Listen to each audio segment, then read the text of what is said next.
Oh. Luigi, it's okay, Mama. It's just thunder. It's just thunder, Mama. Good morning. Good morning, good morning, good morning, everybody. Yeah, right? Slept in? Yeah, I was like, fuck it. What is Pete Hegseth gonna tell me? What is Pete Hegseth gonna tell me anyway? Because it ain't gonna be that good.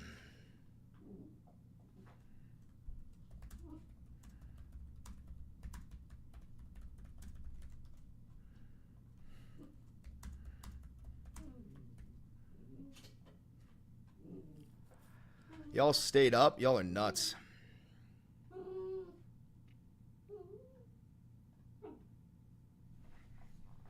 What are you crying about? Oh, your toy is under the couch. Where is it? Where's your toy? Which one is it? Which one is it? Oh, you can't eat that. You cannot fucking eat that. That's not your toy. That's not a toy.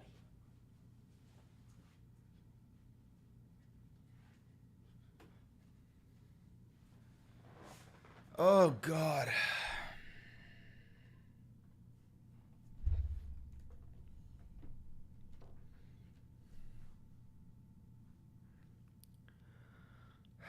Thanks, Ian McLaughlin. Much love from Alan. Oh, you right, bastard. Cheers, bastard. All right, let's get Hegseth.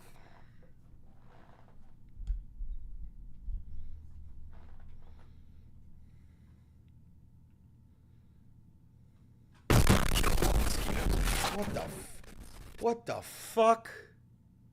Why is their mic always dog shit?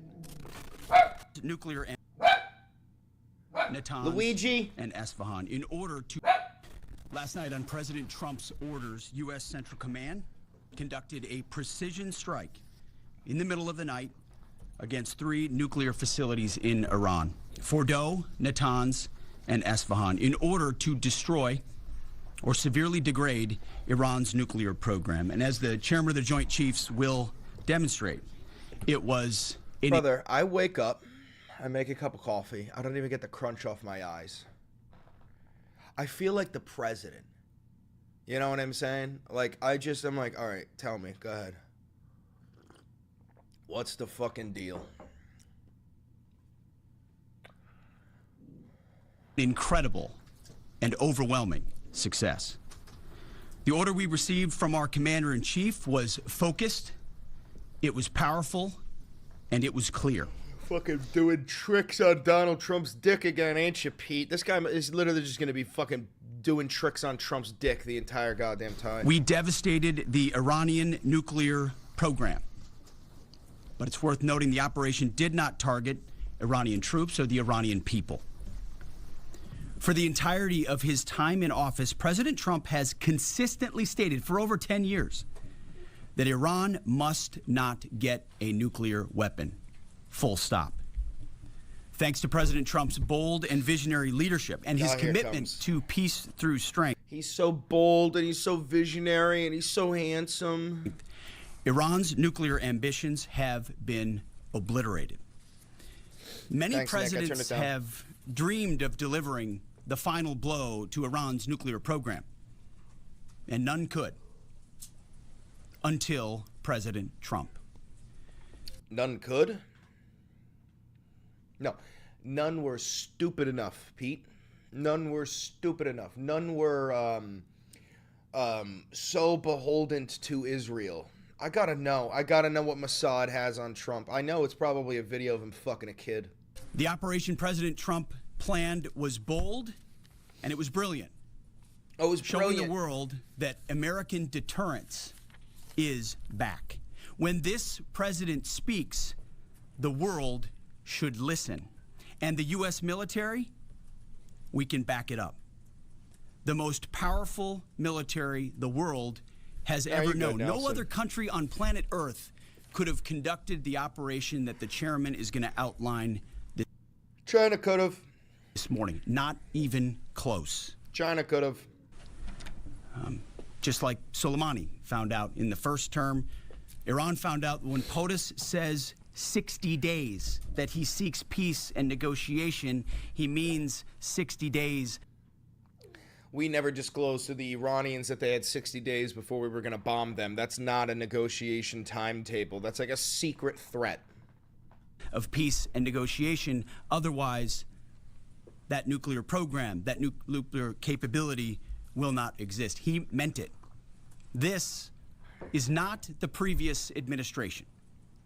The President Trump said no nukes. He seeks peace, and Iran should take that path.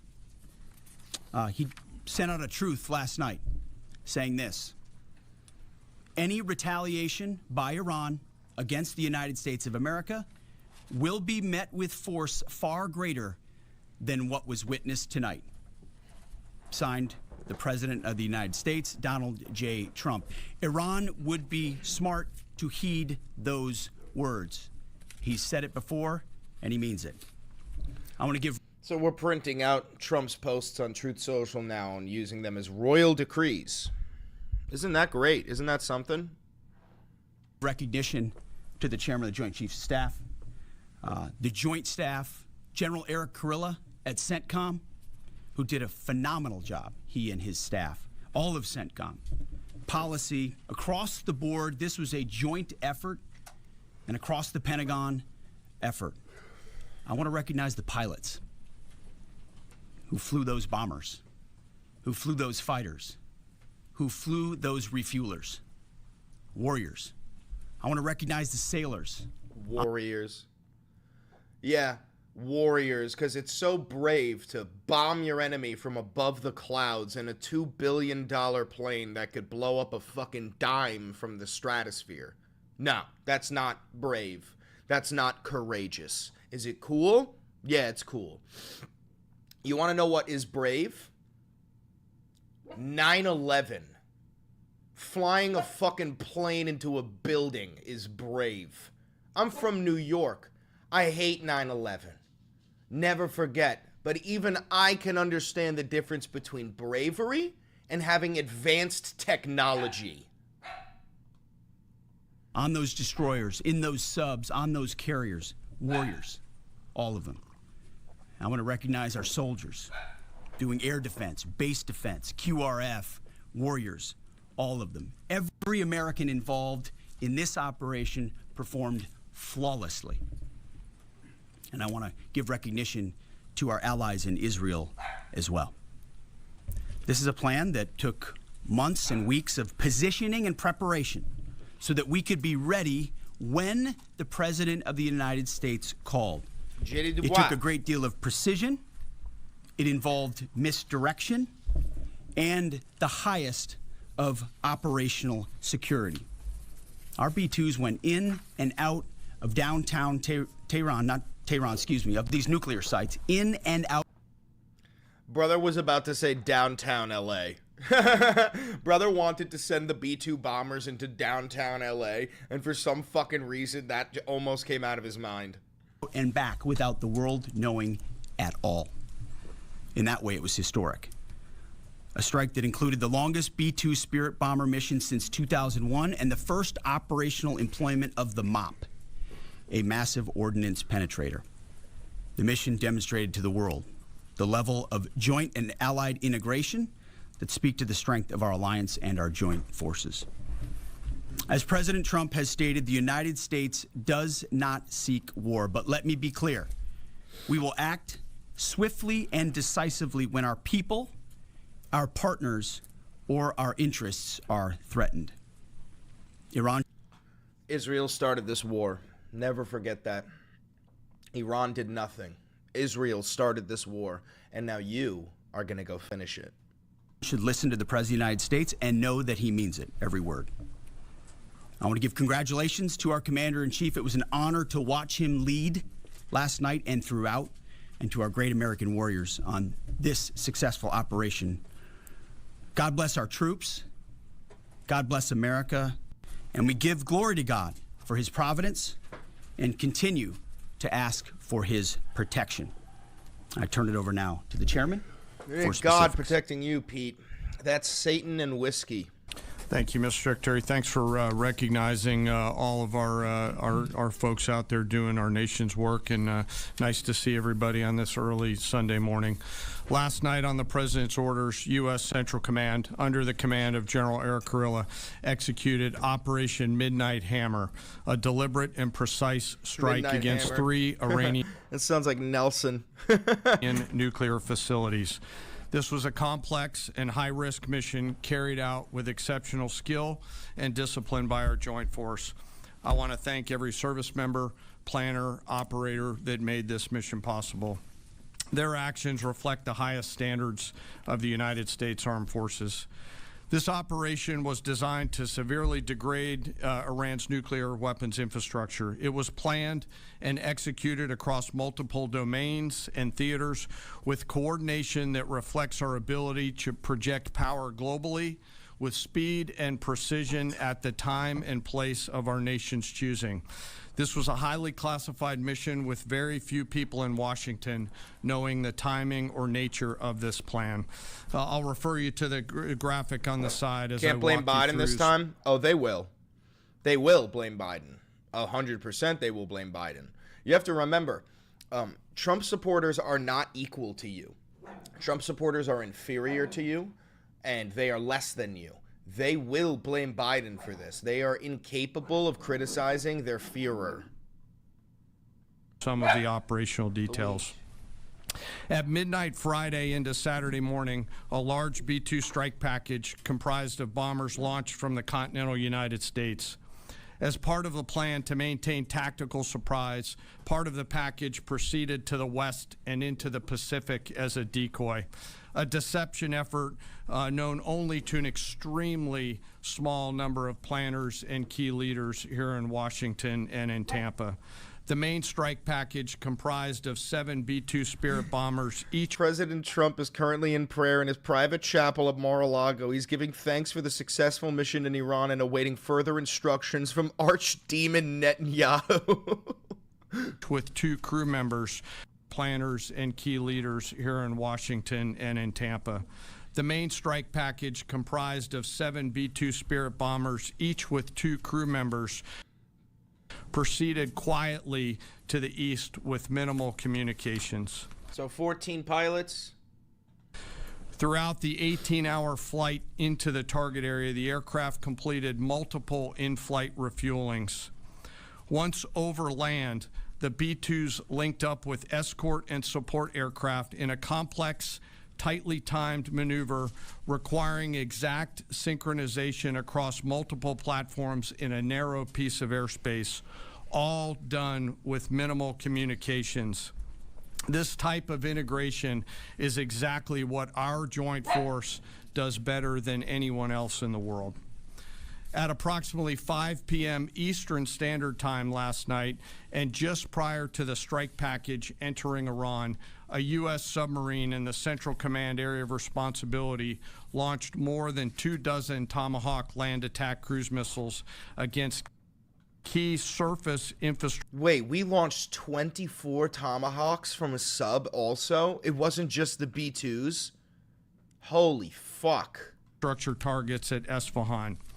As the Operation Midnight Hammer strike package entered Iranian airspace, the U.S. employed several deception tactics, including decoys, as the 4th and 5th generation aircraft pushed out in front of the strike package at high altitude and high speed, sweeping in front of the package for enemy fighters and surface-to-air missile threats. The strike package was supported by U.S. Strategic Command, U.S. Transportation Command, U.S. Cyber Command, U.S. Space Command, U.S. Space Force, and U.S. European Command. As the strike package approached Fordow and Natanz, the U.S. protection package employed high-speed suppression weapons to ensure safe passage of the strike package, with fighter assets employing preemptive suppressing fires against any potential Iranian surface-to-air threats. We are currently unaware of any shots fired at the U.S. strike package on the way in. At approximately 6:40 p.m. Eastern Standard Time, 2:10 a.m. Iran time, the lead B-2 dropped 2 GBU-57 massive ordnance penetrator weapons on the first of several aim points at Fordo.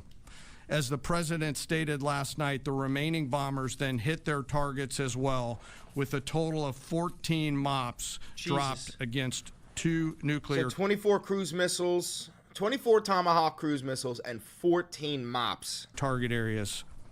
All 3 Iranian nuclear infrastructure targets were struck between 6:40 p.m.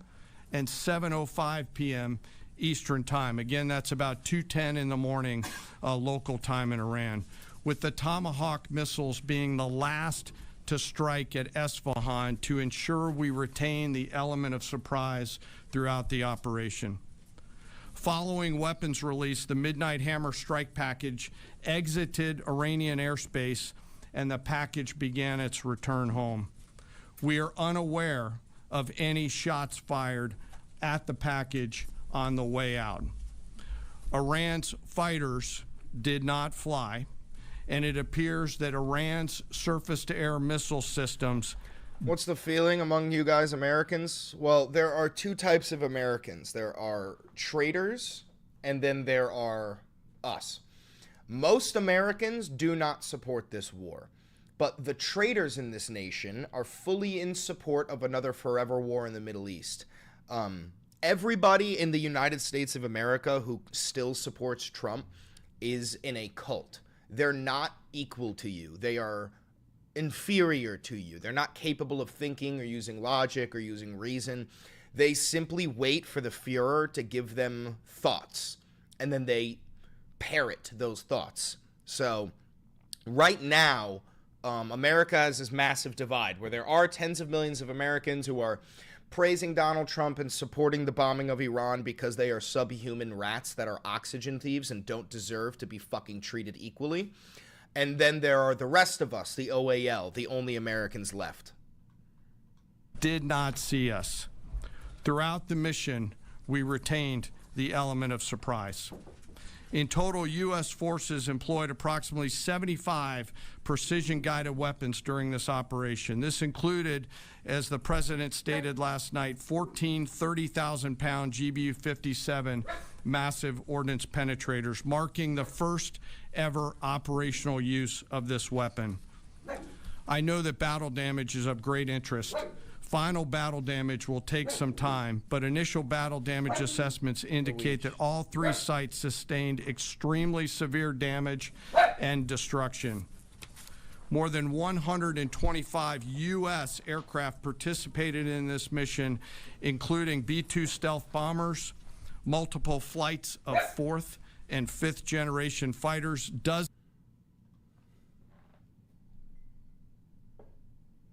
What are you doing? You're not allowed on the table. Beans is allowed on the table. You are not allowed on the table. Luigi. Waluigi. You know what? I'm gonna get up. Yeah, that's what I fucking thought. That's what I fucking thought.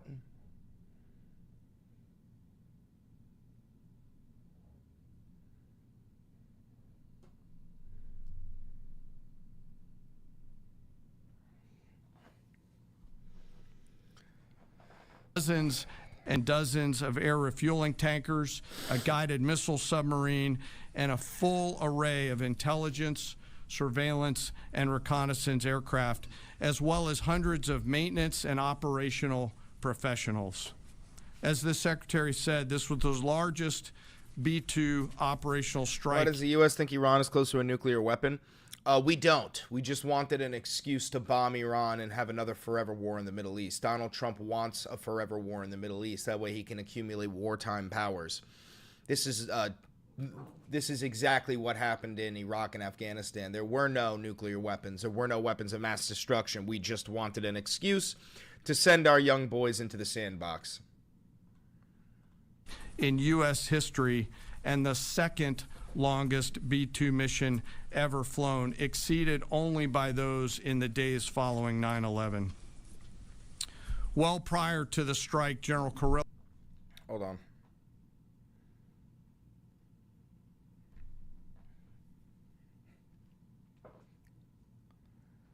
Good morning, sleepyhead.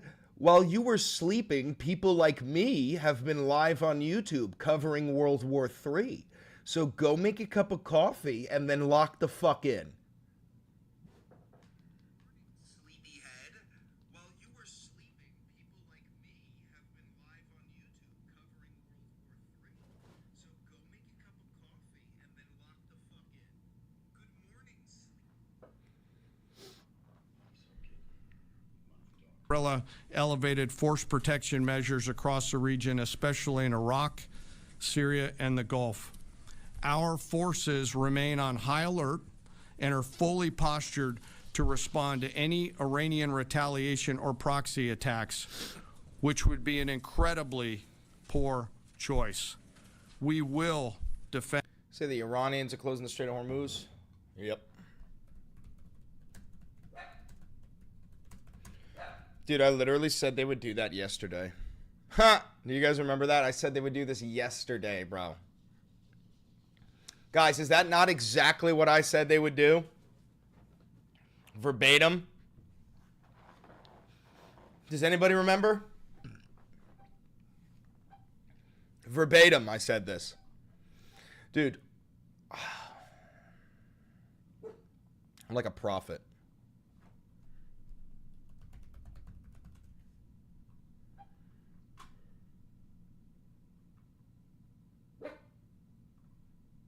We got breaking news. The Iranians are going to close the Strait of Hormuz. I said this a couple of days ago, that if we strike the Iranians, they're going to close the Strait of Hormuz. If the Iranians close the Strait of Hormuz, well, that will affect all global trade. So, MAGA, not only did you start World War III, but you're about to increase the prices of everything you've ever purchased. Not from Trump's tariffs, which will also increase the price, but because now one of the largest trading routes is going to be a fucking war zone. Oh, did you think this conflict was over? Oh, because Donald Trump said, declared victory, pulled a good old mission accomplished. Oh, I'll get copyrighted. Let's see if Aaron Parnas has anything.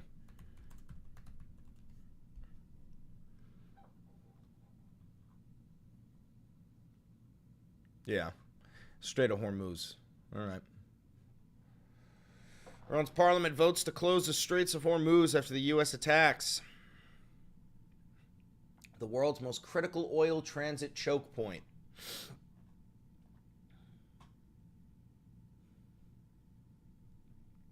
Trump is going to say that this is an act of war. That's what he's going to say. Mark my words. Trump is going to say that the Iranians voting to close the Strait of Hormuz is an act of war, and that us bombing them was not an act of war. Mark my fucking words. Let's also check Trump's truth.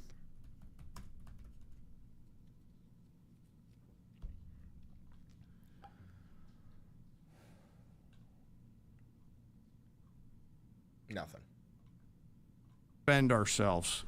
The safety of our service members and civilians remains our highest priority.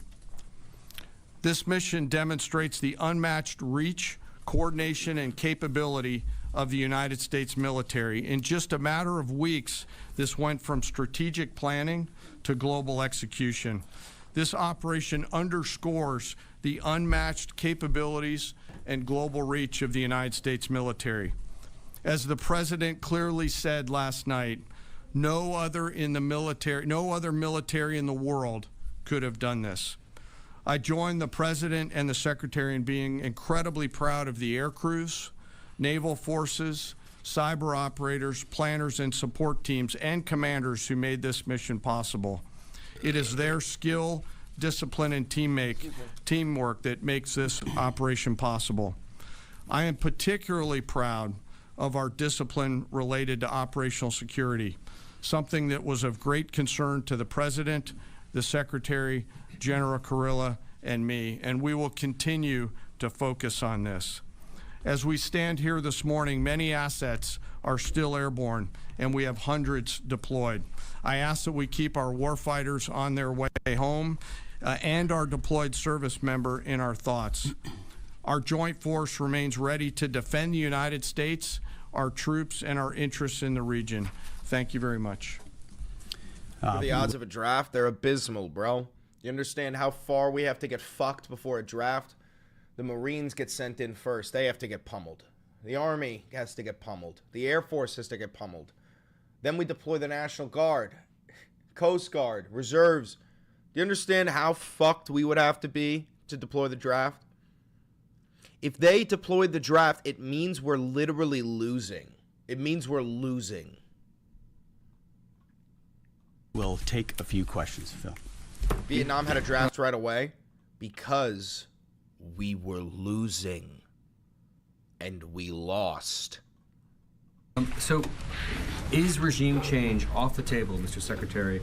And to the chairman, you said the battle damage assessment is still ongoing, but do you believe that some nuclear capability in Iran remains? This mission was not and has not been about regime change. The president authorized a precision operation to neutralize the threats to our national interests posed by the Iranian nuclear program and the collective self-defense of our troops and our ally Israel. So you didn't answer the question. Do you think that Iran still has their nuclear program? Because Iranian nuclear scientists and nuclear material may have gathered themselves and fled. What makes you think that the Iranians don't have spies, that the Iranians don't have intel? What makes you think that you actually destroyed the entire Iranian nuclear program? And here's the thing. I don't even believe the Iranian nuclear program existed in the first place. So are we going to stay? And the answer is yes. Welcome to a new 20-year-long American war. Thanks for your question. I think BDA is still pending, and it would be way too early for me to comment on what may or may not still be there. But thanks for the question. Green. No, behind you. Excuse me, Mr. Secretary, can you tell me, was there a particular moment when the president decided to pull the trigger on this operation where he said, now, rather than being, something in the holster, now we're going to pull the trigger on it? I would just say, having the opportunity to witness his leadership, he was fully committed to the peace process. Wanted a negotiated outcome, gave Iran every single opportunity, and unfortunately was met by stonewalling, which is why he gave them plenty of time to continue to come to the table and give up enrichment, give up the nuclear program. But there was I won't say the Fox News host, by the way. Fox News host. Particular moment. There was certainly a moment in time where he realized that it had to be a certain action taken in order to minimize the threat to us and our troops. Yeah. General, you say that General Kurilla increased force protection in Iraq, Syria, and Gulf, in those areas. Were they given any advance warning the attacks were coming? And also, Mr. Secretary, when were congressional leaders notified? How long before the attacks took place? Sir, to your first question, the risk has clearly been rising over the last few weeks in the region, based on. Also, guys, don't forget to like, comment, subscribe, and hit that notification bell. It costs you nothing to do that, and it helps me a lot. If you're new here, hi, I'm Chris Valenti. I'm a douchebag from New York who majored in history and minored in political science.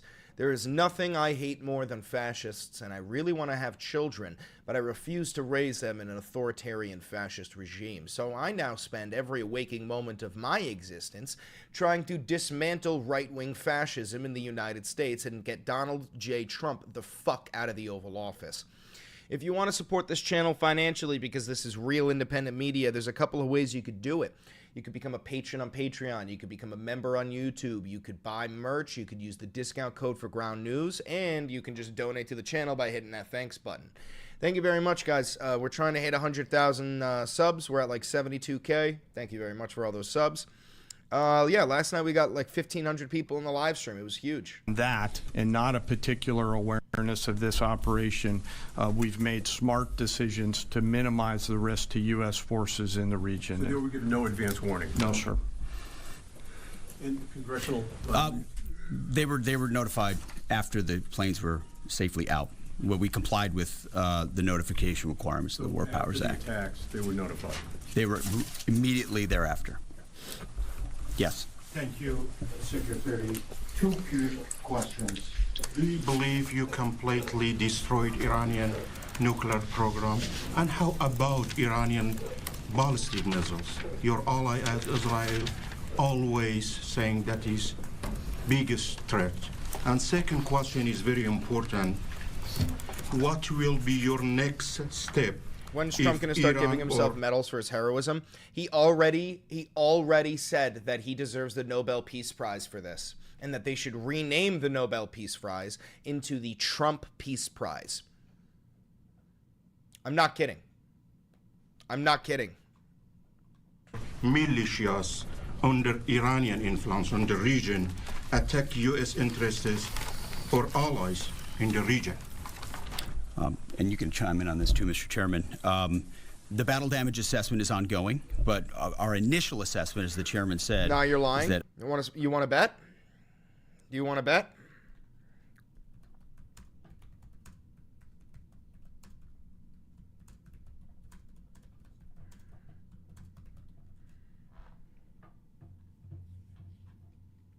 Pakistan nominates Trump for the Nobel Peace Prize. Where is it?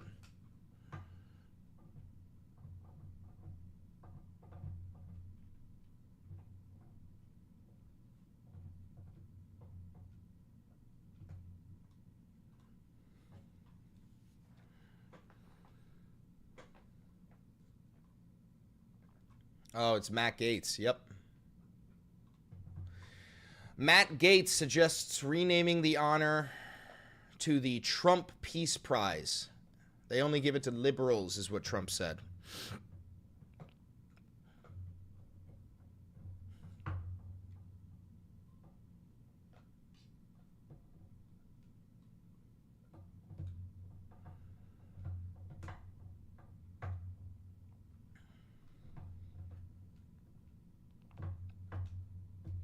Former Congressman Matt Gaetz threw out an interesting idea suggesting that if you were to broker a deal where nuclear inspectors go into both Israel and Iran, that you could win a Nobel Peace Prize, and they might even rename it the Trump Peace Prize. Did you hear those? What do you think of that? Well, they should give me the Nobel Prize for Rwanda, and if you look, the Congo, or you could say Serbia, Kosovo, you could say a lot of them. You could say, I mean, the big one is India and Pakistan. I should have gotten it 4 or 5 times. I should get it for the, I would think the Abraham Accords would be a good one too. Well, they won't give me a Nobel Peace Prize because they only give it to liberals. Would you support? Because they only give it to liberals.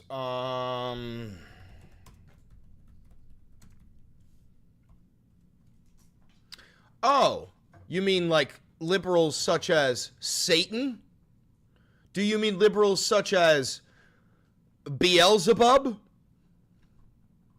Do you mean liberals such as Henry fucking Kissinger?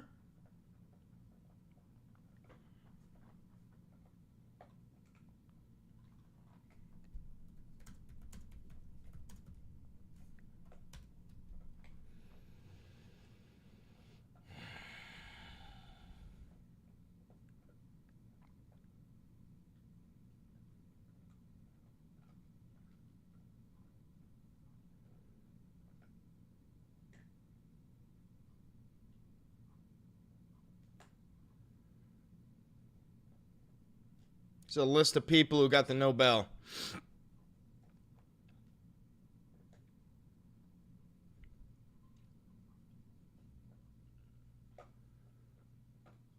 Henry fucking Kissinger, bro.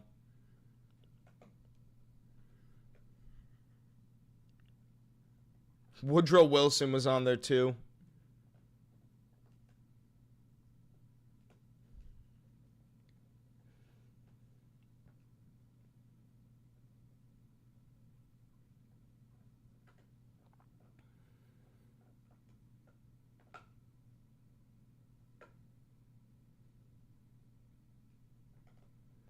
Yitzhak Rabin.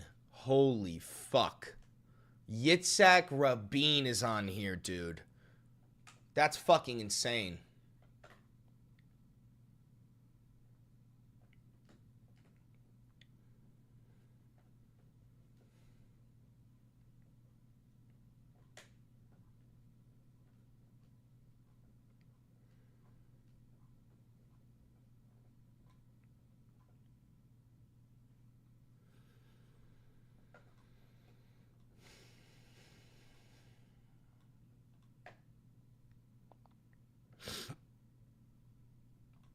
Yeah, that's a name I haven't heard in a minute, bro.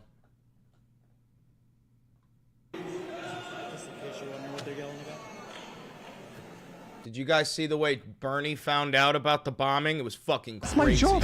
I'm the cleaner here. I think I... Bro, the way Bernie found out was fucking nuts. You guys are not going to believe this. We just bombed Iran.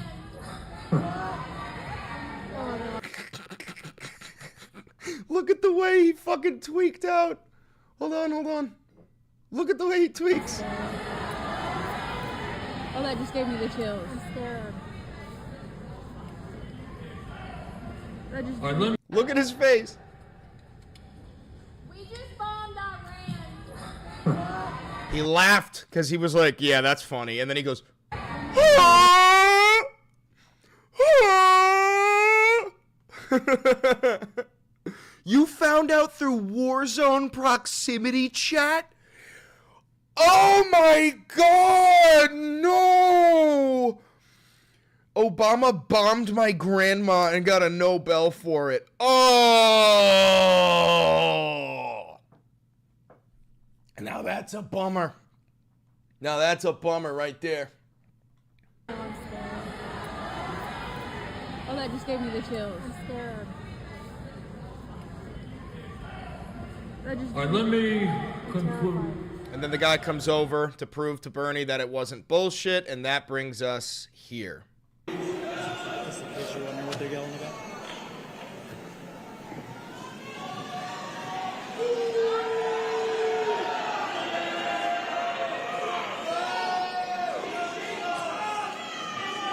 This is a statement from Donald Trump, quote, "We have completed our very successful attack on the 3 nuclear sites in Iran," etc.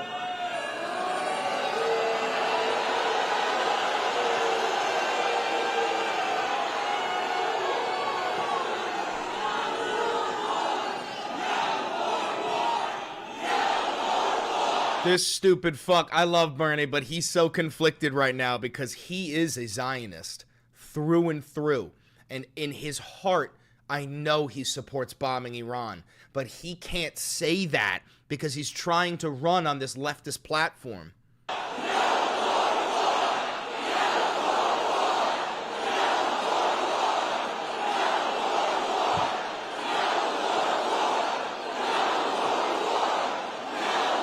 I agree. You just what? I agree. And I want to tell you something. Not only is this news that I've just heard, the second alarming that all of you have just heard, but it is so grossly unconstitutional. All of you know that the only entity that can take this country to war is the U.S. Congress. The president does not have the right. Bernie is a Zionist.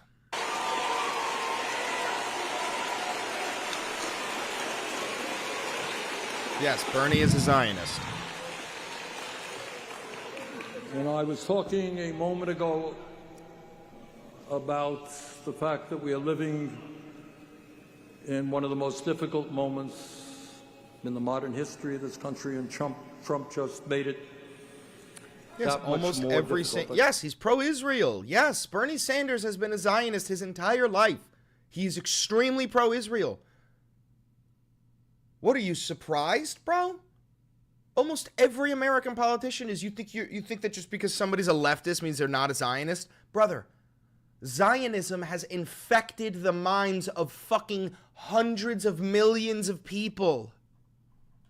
just another burden we're going to have to carry, and that's just another message we're going to have to get out all over this country. The American people do not want more war, more death.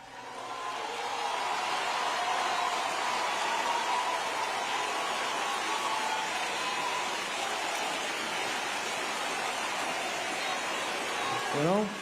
Oh, my bad, It JP. might be a good idea. You need proof? You need proof?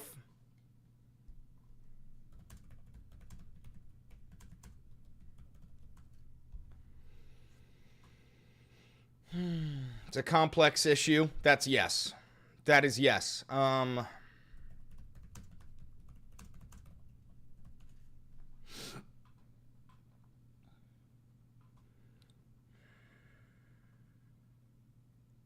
Yeah, he criticizes the Netanyahu government.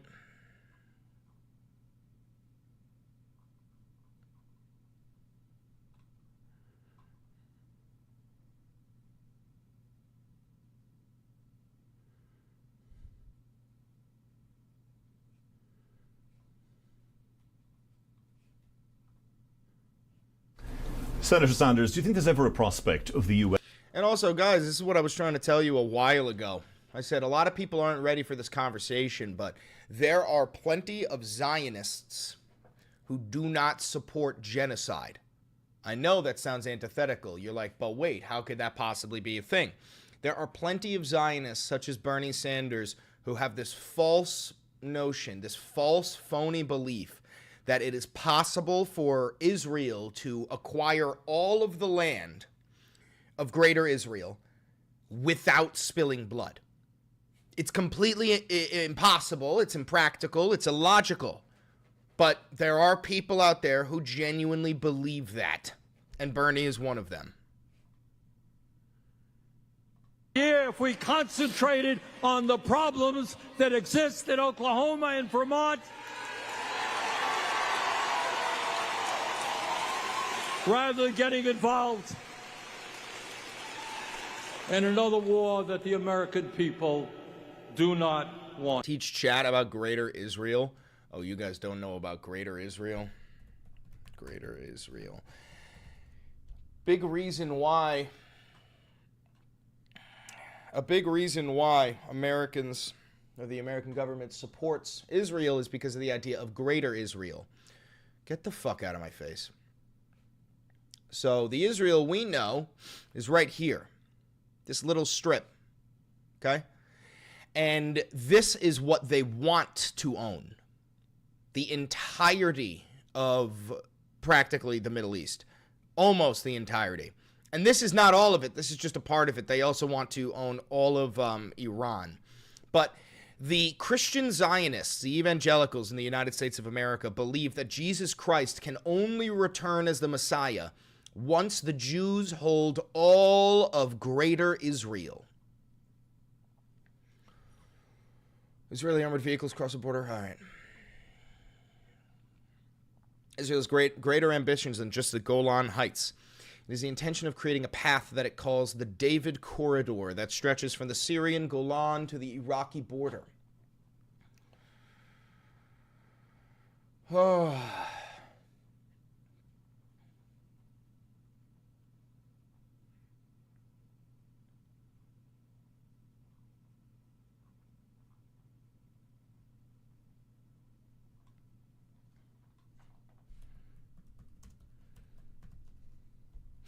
Will you please make a TikTok about Greater Israel? I should.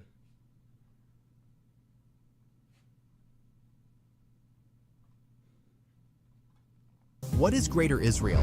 Imagine Israel encompassing Palestinian territories such as the West Bank and Gaza, Lebanon, parts of Syria, including Damascus, a portion of southern Turkey, western Iraq, Jordan, northern Saudi Arabia, Kuwait, and parts of Egypt, including the Sinai Peninsula, totaling approximately 650,000 square miles.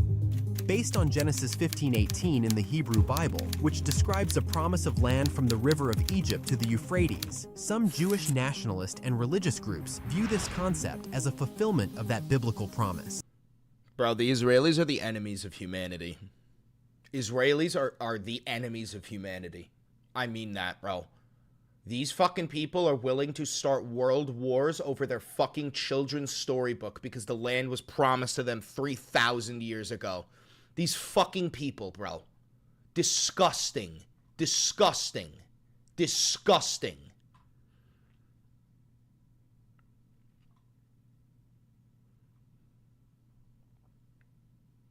Oh my God, and so it begins. Steve Waldner, News Nation national security contributor, former staff operations officer for the CIA's Counterterrorism Center.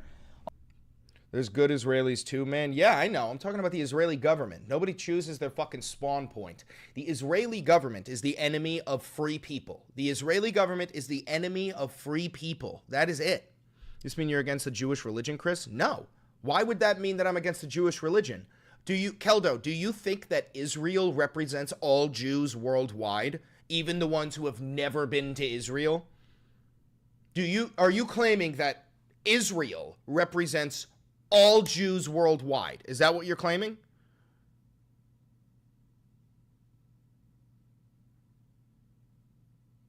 Is that what we're doing right now? Also formerly with the FBI with us now. Tracy, good to see you. Perfect guest for this. As I watched cable news all day today, it said on the bottom of the screen, does Iran... Here, look at what it says on the bottom of the screen here. Ready?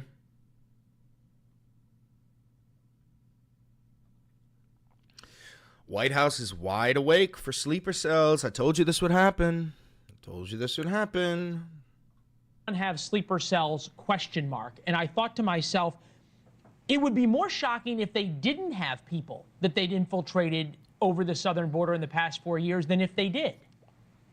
Well, thank you for having me, Leland. And you're absolutely right. I don't even understand why this is a question. I hate to be so blunt, but that's how I feel about it. They have sleeper cells here. They have, quite frankly, for decades. For the $2, we are all cooked, indeed. I don't actually think that this is new. I think we may have more of an influx, right? That we're is that communist Elmo in Roblox as a profile picture? That's the dopest shit I've ever seen. That's so fucking cool.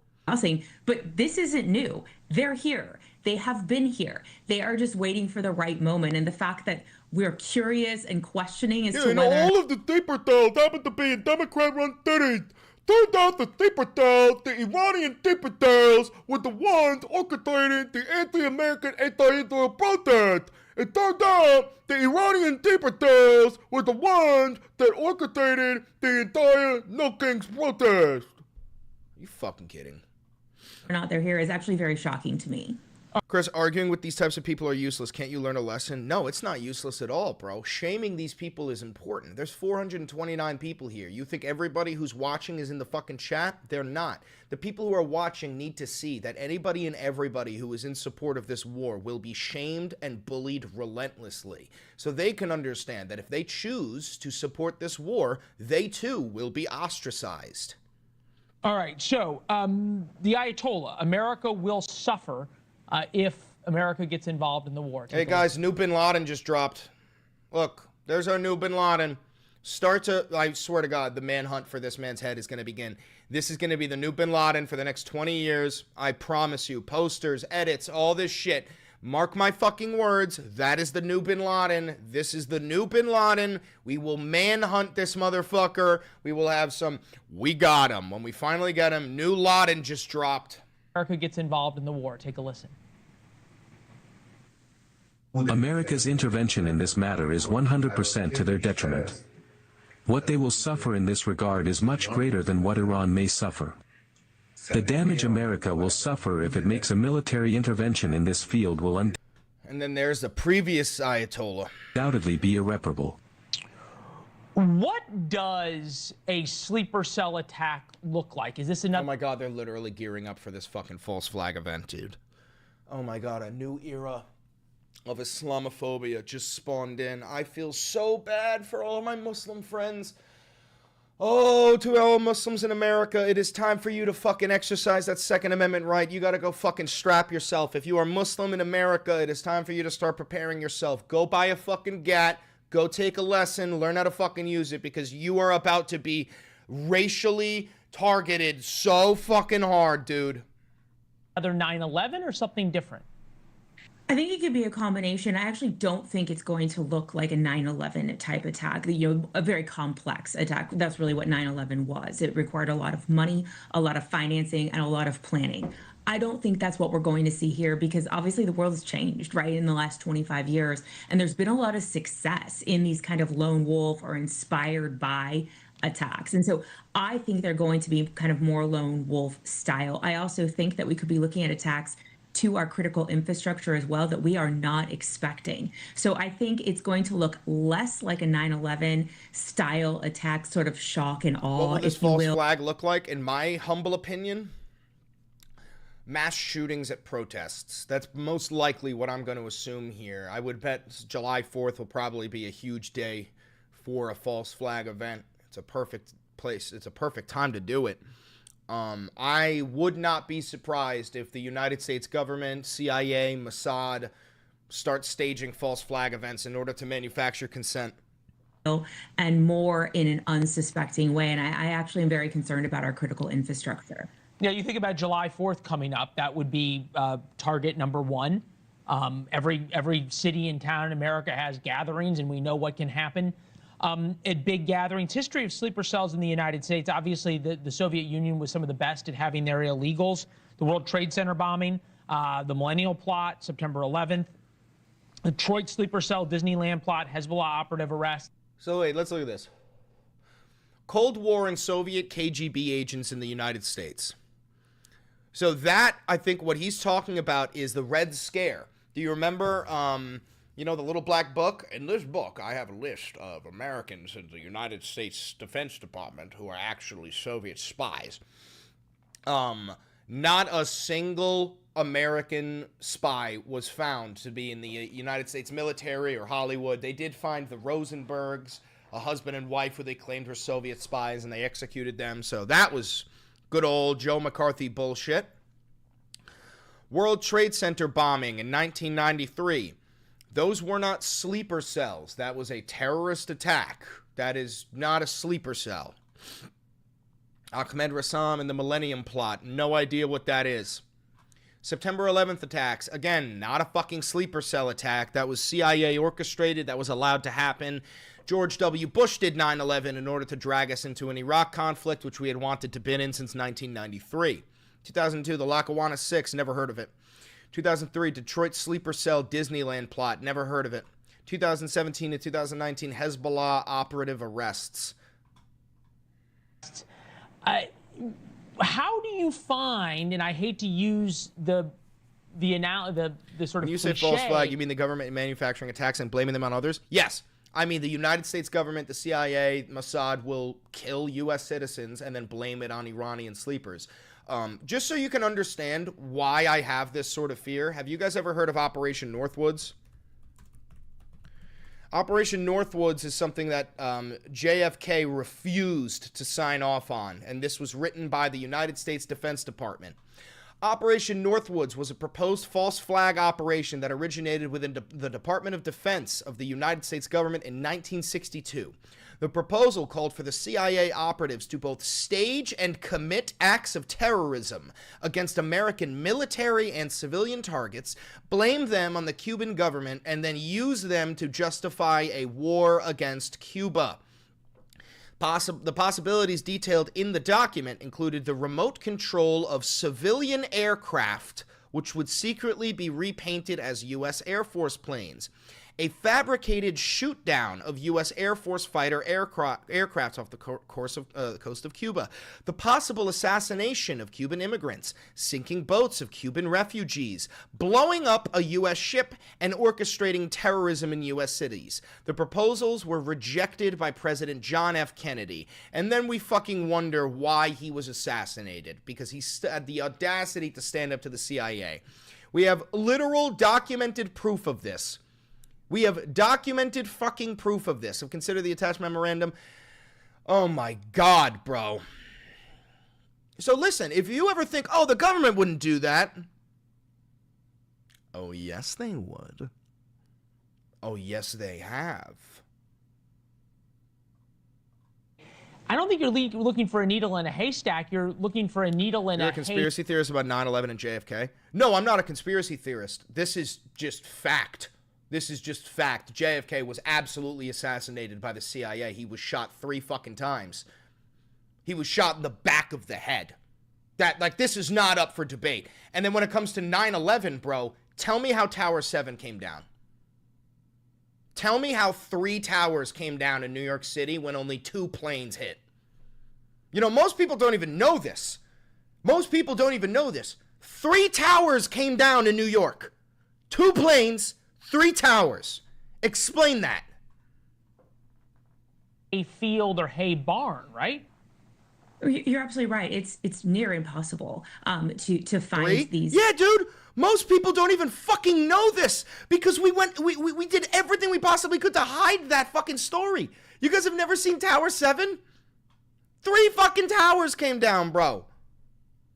I'll show you.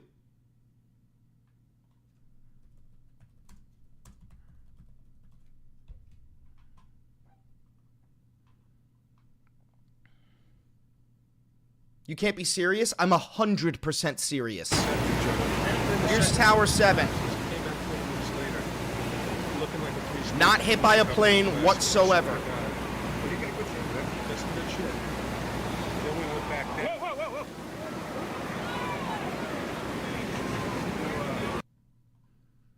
Oh, I'm sorry.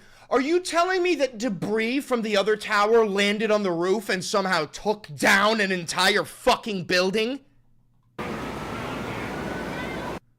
Oh, I'm sorry. How the fuck did this happen?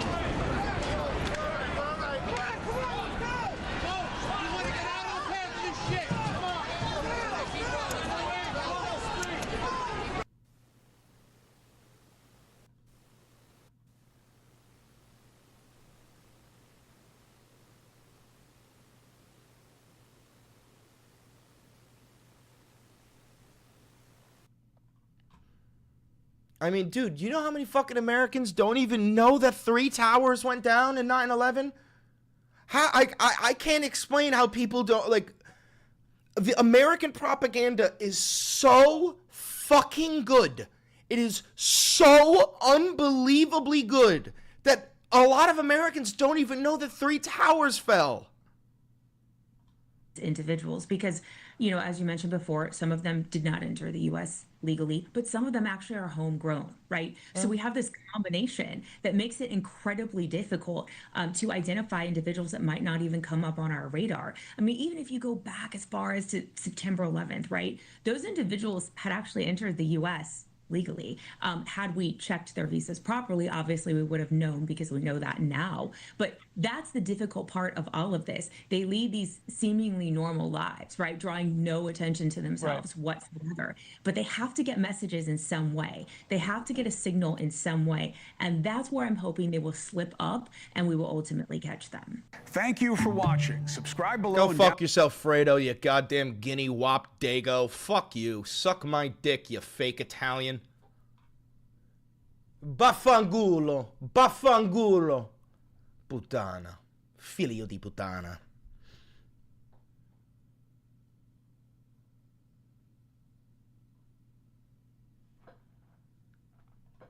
Tel Aviv got hit again. Overnight. הוא לא בנה את הקומה השנייה. יש כאלה שלא בנו את הקומה השנייה. תסתכל. שנייה, אתה רואה ששמה?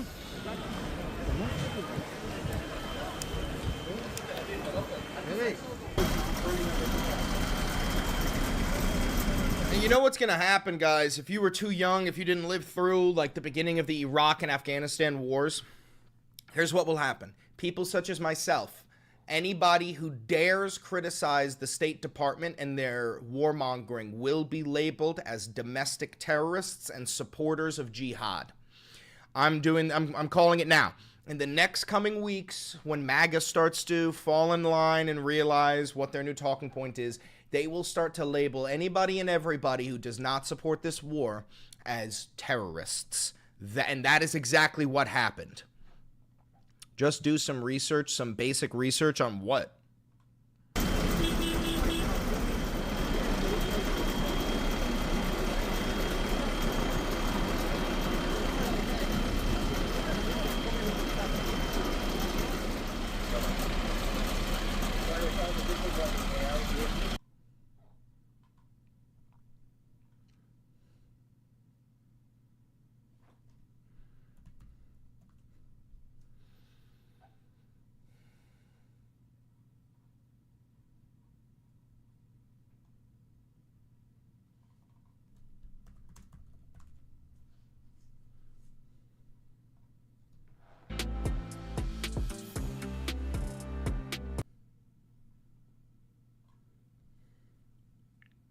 Chris, what's AIPAC? It's the American-Israeli PAC. It's a lobbying group where Israelis come to the United States, they gather a fuckload of money, and they spend that money on electing American politicians who will further the relationship between Israel and America. It's also the only foreign lobby that doesn't have to register as a foreign lobby. Presence over Iranian skies. Now, we're talking about drones. Drones have also been a part of the Iranian arsenal. The reports were that Iran has fired over 480 drones at Israel, and until just maybe 24, 48 hours ago, there were no direct hits. Yes, Iran will retaliate. Drones on the Israeli home front. Yesterday, we saw that drone for the first time hit in Beit Shan, and that there may have been a second drone that hit. Your as Congress well. dismiss Certainly Trump? There have been No. several that have entered into The only way Israeli to territory. force Trump out of office is through the 25th Amendment, which would require every single member of his cabinet to vote on his incompetence. But he's surrounded himself with yes men and loyalists like RFK and Pete Hegseth and Pam Bondi, Kristi Noem. So no, that's never going to happen. Territory, but still out of, I guess, close to 500 drones. The shoot down rates of these by the Israeli Air Force have been incredible. What do How we know likely are about the ground Iranian troops? drone? Inevitable. It is 100% guaranteed. In my opinion, it is guaranteed. Iran and their proxies will strike back on American bases. As soon as American lives are taken, we're going to activate all of our boots on the ground. We already have boots on the ground in the Middle East. We have tens of thousands of troops in the Middle East. Do I begin to abandon my MAGA family members? You should have abandoned them a long time ago. So the I Iranian abandoned drone is mine. like the second component of their attack capability. They gambled on ballistic missiles, and they gambled on offensive UAVs, unmanned aerial vehicles. And the UAVs, I mean, they're much cruder, they're much cheaper, they travel You think much Bin Laden slower. had anything to but do with the 9/11? Iranian- Yes. Yes. Bin Laden and Al-Qaeda did 9/11. We just didn't stop them. We had all the intelligence, we knew it was coming, and we did absolutely nothing to prevent it. In fact, we laid explosives in the bottom of these towers to take them down just in case the planes didn't. And hope was that they would be able to bypass our radar detection capabilities and to Oh, be and I able also to- don't believe the planes hit the Pentagon. Bullshit. We blew up the Pentagon. I also don't believe that Flight 93, that they took over the cockpit and crashed it into the ground. We launched our F-22s with missiles to follow that plane, and there was not a single body recovered from the wreck. In fact, the heat from the wreck was so immense it took hours before they could get to it, which leads me to believe that we blew that fucking plane up with our own missiles and just killed everybody on it in order to stop it from hitting the White House. bring their payloads, which is explosives, much less than a missile warhead, but certainly still dangerous, and to strike various targets to terrorize the civilians in Israel, to hit strategic targets in Israel. This plan has failed. We can say that much for sure by this stage. I think that the percentage of interception is 99%. It might be a little bit less than that, but it's not much less. It's at the very, very high 90s is the percentage rate. And that is due to the fact that these drones are being detected in time, are being shot down. No, I don't believe that you exercise like at all. Does it count as exercise when I tongue punch your grandmother's fart box every fucking Sunday at 9 with her screaming my name and yanking my hair? So it's not just one thing that Israel is relying on to deal with these UAVs. It's helicopters, it's Apache helicopters that are machine gunning these drones. They fly much faster to them. So at any given moment, there are Apaches that are patrolling Israel's skies and borders, and they are on the lookout when they receive word from command of a drone. Getting on a heading our treadmill way, would they will count. shoot it What down. about when I bend your dad over a barrel and fuck him up the ass at Mach 10? Does that count as cardio?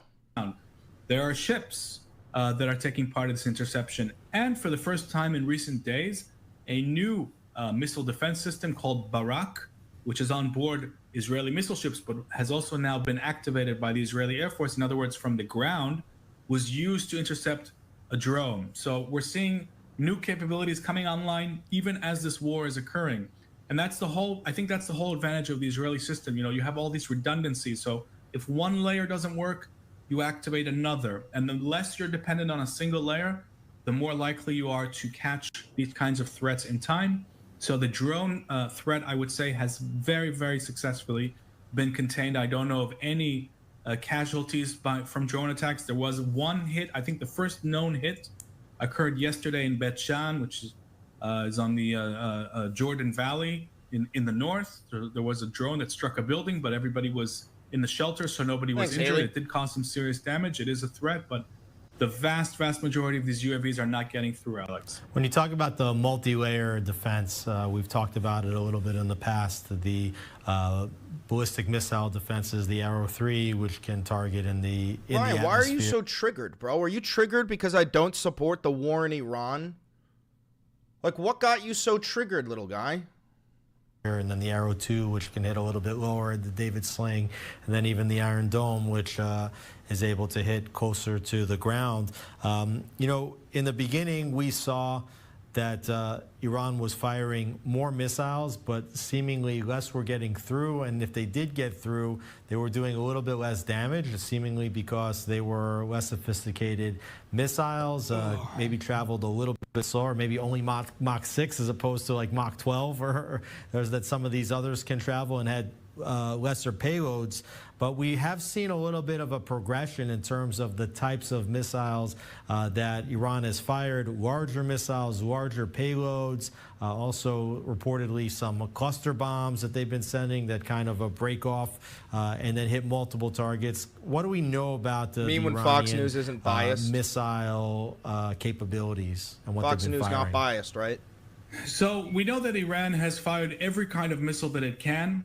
And it has a range. So most of these missiles biased, you right? could classify as IMAD-type missiles, and there are also a whole bunch of missiles that are variants of the Shahab 3. So to make things simpler, Iran has two main types of missiles. One is liquid-fueled, and one is solid-fueled.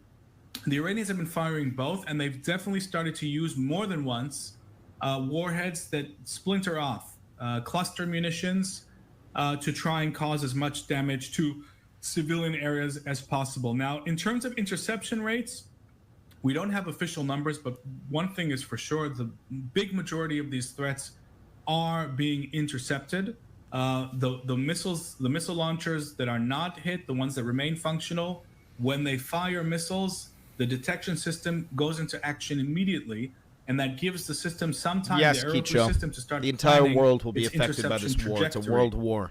So we are seeing the big majority of missiles intercepted. Now, a missile that has a splintering warhead, if it's Did intercepted Obama in not space, do the same shit with that Syria? warhead- No. And also, Syria isn't a nation of 92 million people. We also didn't claim that Syria had weapons of mass destruction. We also didn't hit Syria with B-2 bunker-busting bombs. We also didn't allow Israel to just bomb the ever-loving fuck out of Syria. We also claimed that we were in a war on terror when it came to Syria. Iran did nothing to us. tank and continues coming down at its target.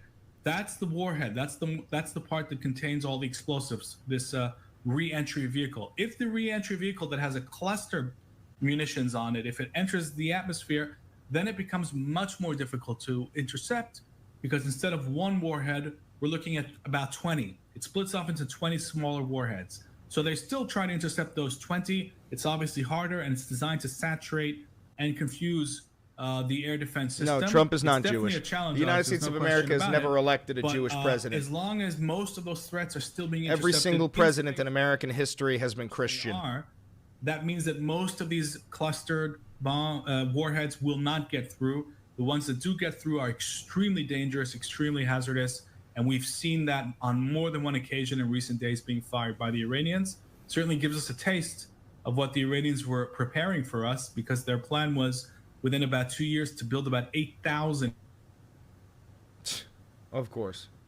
In 2 years, So we were just listening Iran's going to have nuclear weapons. Hosted by the Jewish News Syndicate, taking you back out live to this image that we have over in Jerusalem. We do have to step away for our final commercial break of this hour. When we come back, though, we are going to reset and we are going to replay the remarks that were made earlier today, that update from the Pentagon featuring Secretary of Defense Pete Hegseth, as well as the chairman of the Joint Chiefs of Staff, General Dan Kane, discussing Operation Hammer, which targeted Iranian nuclear facilities overnight.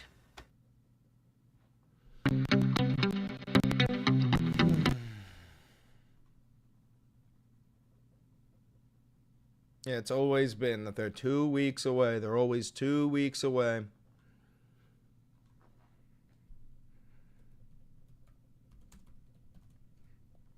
What's the risk, in your opinion, of strikes on U.S. soil specifically? I believe it is 100% guaranteed, but it won't be Iran. It will be the United States government committing false flag operations and staging it to look like it is Iran.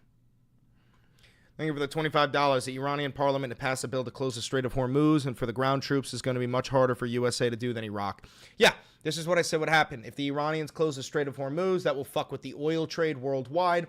Donald Trump is an oil baron. He will never allow that. We will send boots on the ground, or we will continue to bomb them if they attempt to do this. They are going to do this, which means we are entering a forever war.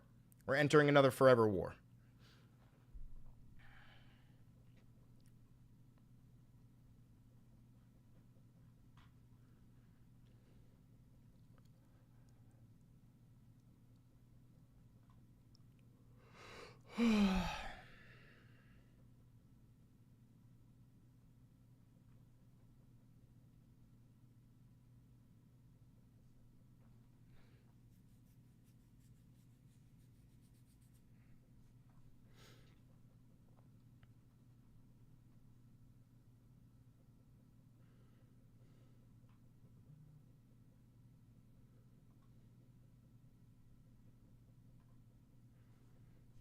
What does a forever war mean?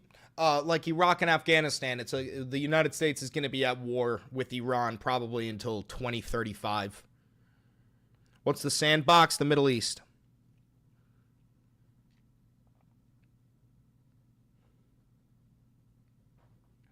How can I prepare? What date should I do it? I don't fucking know. What do you want me to tell you?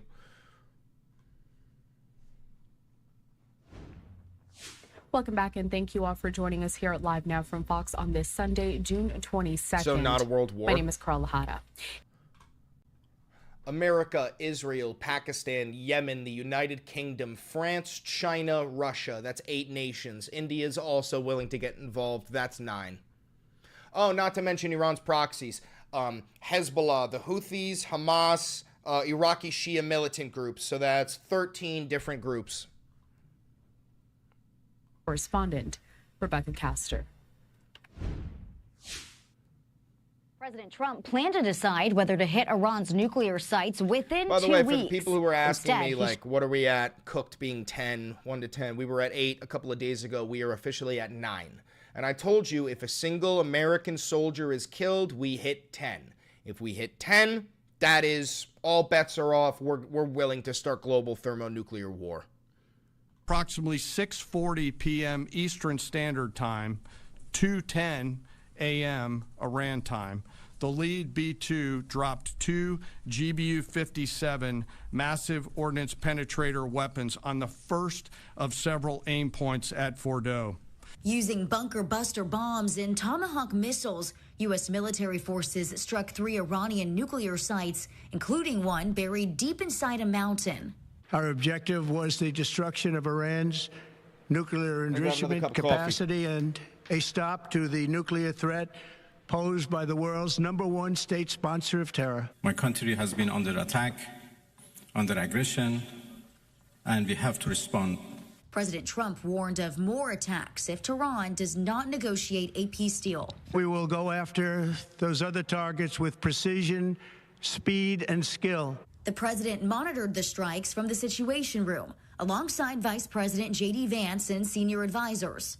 In Israel, Prime Minister Benjamin Netanyahu praised President Trump's decision. President Trump and I often say, peace through strength. President Trump and the United States acted with a lot of strength. But there are fears this could spark a broader regional war, and some lawmakers are questioning the president's authority to order the strikes. The only entity that can take this country to war is the U.S. Congress. Before the attack, the U.S. Embassy in Jerusalem started organizing evacuation flights for Americans wanting to leave Israel. In Washington, Rebecca Castor, Fox News. Thank you to Rebecca Castor there for that report. Now let's get to the official update provided by the Pentagon.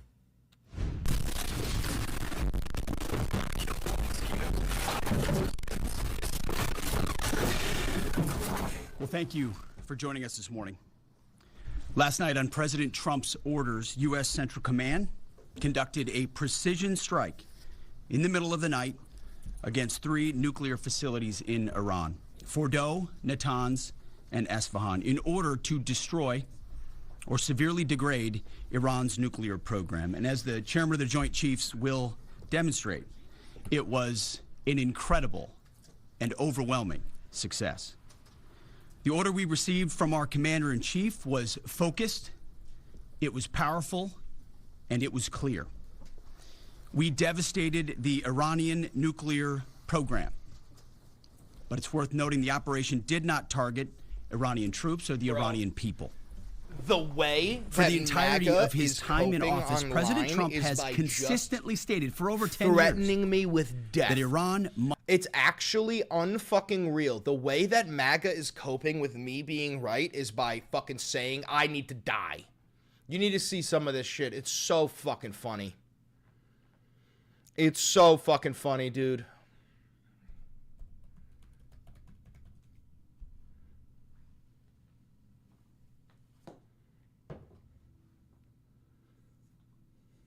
Good morning.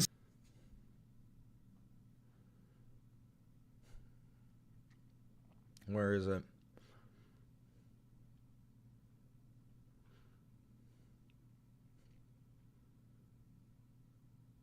You mean the thing that hasn't happened isn't happening and won't happen? Keep fear-mongering, Chrissy. It's not working. Where is it?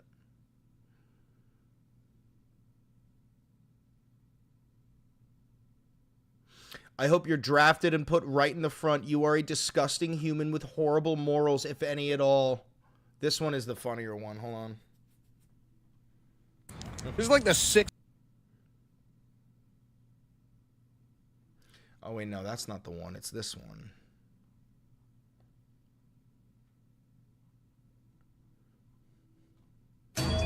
Yeah, this one triggered a lot of MAGA.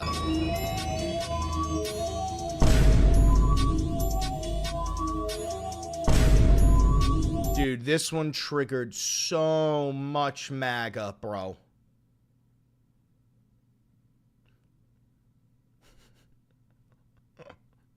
You're a very sad human being, Chris. Not only do you think you'll be able to get away with that, but I know for a fact you won't get anywhere near a firearm if that's your deranged mentality. Judging by where his trigger hand is, he racked a slide approximately 1 foot above the rifle.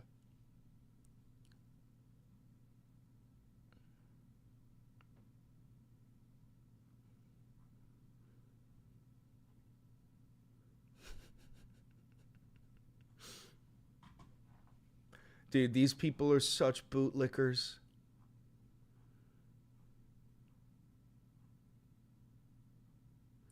Turn it on you, please. Wait, are you openly saying you would sue the commander an act of crime? Okay, I see this party likes to commit crimes. United States Secret Service should probably take a look at this guy. Double jeopardy, pussy. Hey, Alan. Hey, Mr. Secret Service agent. Double jeopardy, motherfucker. Where are you going to get the Secret Service to show up again? They're going to go, oh, this fucking guy. This fucking guy. You can tell the little guy in this video has never touched a gun before.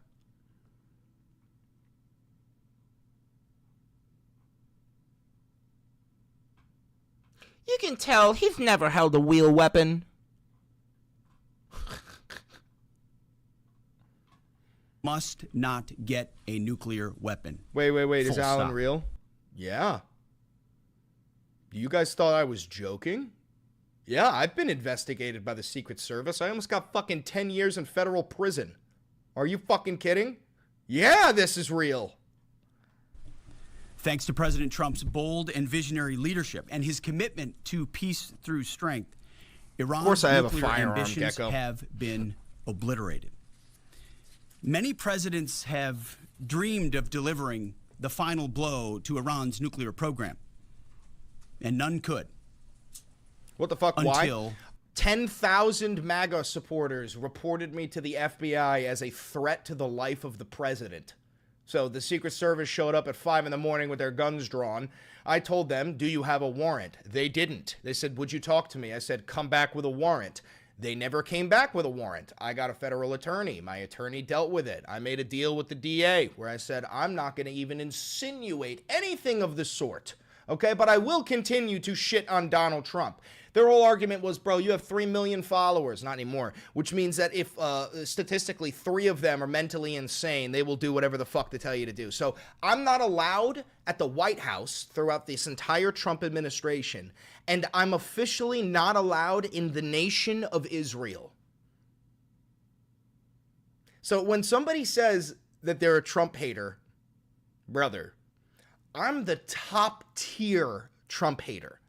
I'm not allowed in Israel. Do you understand that? Do you understand that?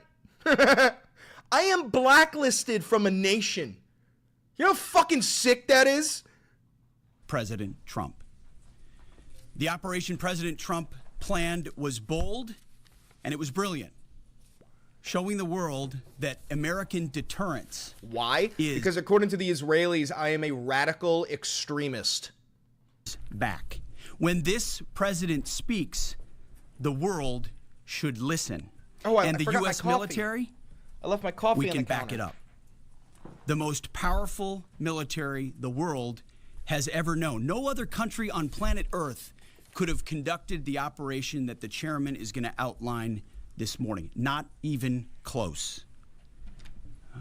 Just like Soleimani found out in the first term, Iran found out when POTUS says 60 days that he seeks peace and negotiation, he means 60 days of peace and negotiation. Otherwise, that nuclear program, that nuclear capability will not exist. He meant it. This is not the previous administration. The President Trump said no nukes. He seeks peace, and Iran should take that path. He sent out a truth last night saying this: any retaliation by Iran against the United States of America will be met with force far greater than what was witnessed tonight. Signed, the President of the United States, Donald J. Trump. Iran would be smart to heed those words. He's said it before, and he means it. You want to get blacklisted from Israel? Follow Hassan Piker on Twitch. That's not a joke. Every single person who follows Hassan Piker on Twitch is not allowed in Israel. That is real. If you travel to Israel, they will check all of your social media following. If you follow Hassan Piker, you will not be allowed in Israel. That is real. I want to give recognition to the chairman of the Joint Chiefs of Staff, the Joint Staff, General Eric Kurilla at CENTCOM, who did a phenomenal job, he and his staff, all of CENTCOM. Policy, across the board, this was a joint effort, and across the Pentagon effort. I want to recognize the pilots. You are insane? Okay, watch this.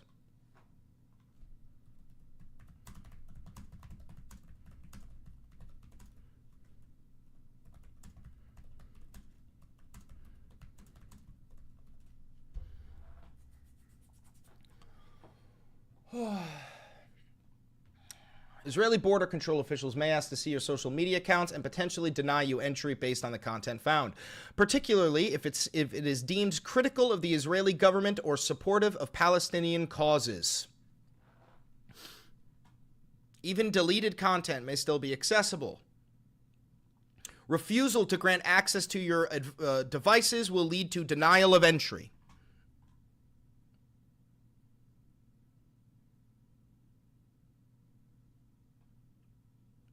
They will ask for phone passwords, social media handles. Do you agree with a lot of what Hassan says? I agree with almost everything Hassan says, except for his vehement disagreement with the death penalty. I am very pro-death penalty. I fully support capital punishment. I believe there are some people on this planet who should not be here. Who flew those bombers? Who flew those fighters? Who flew those refuelers? Warriors. I want to recognize the sailors on those destroyers, in those subs, on those carriers. Warriors. All of them.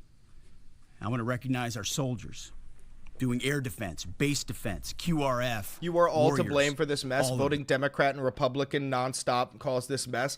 Oh, yeah, and you get no responsibility because you voted third party, right? Because you voted for Joe Stein.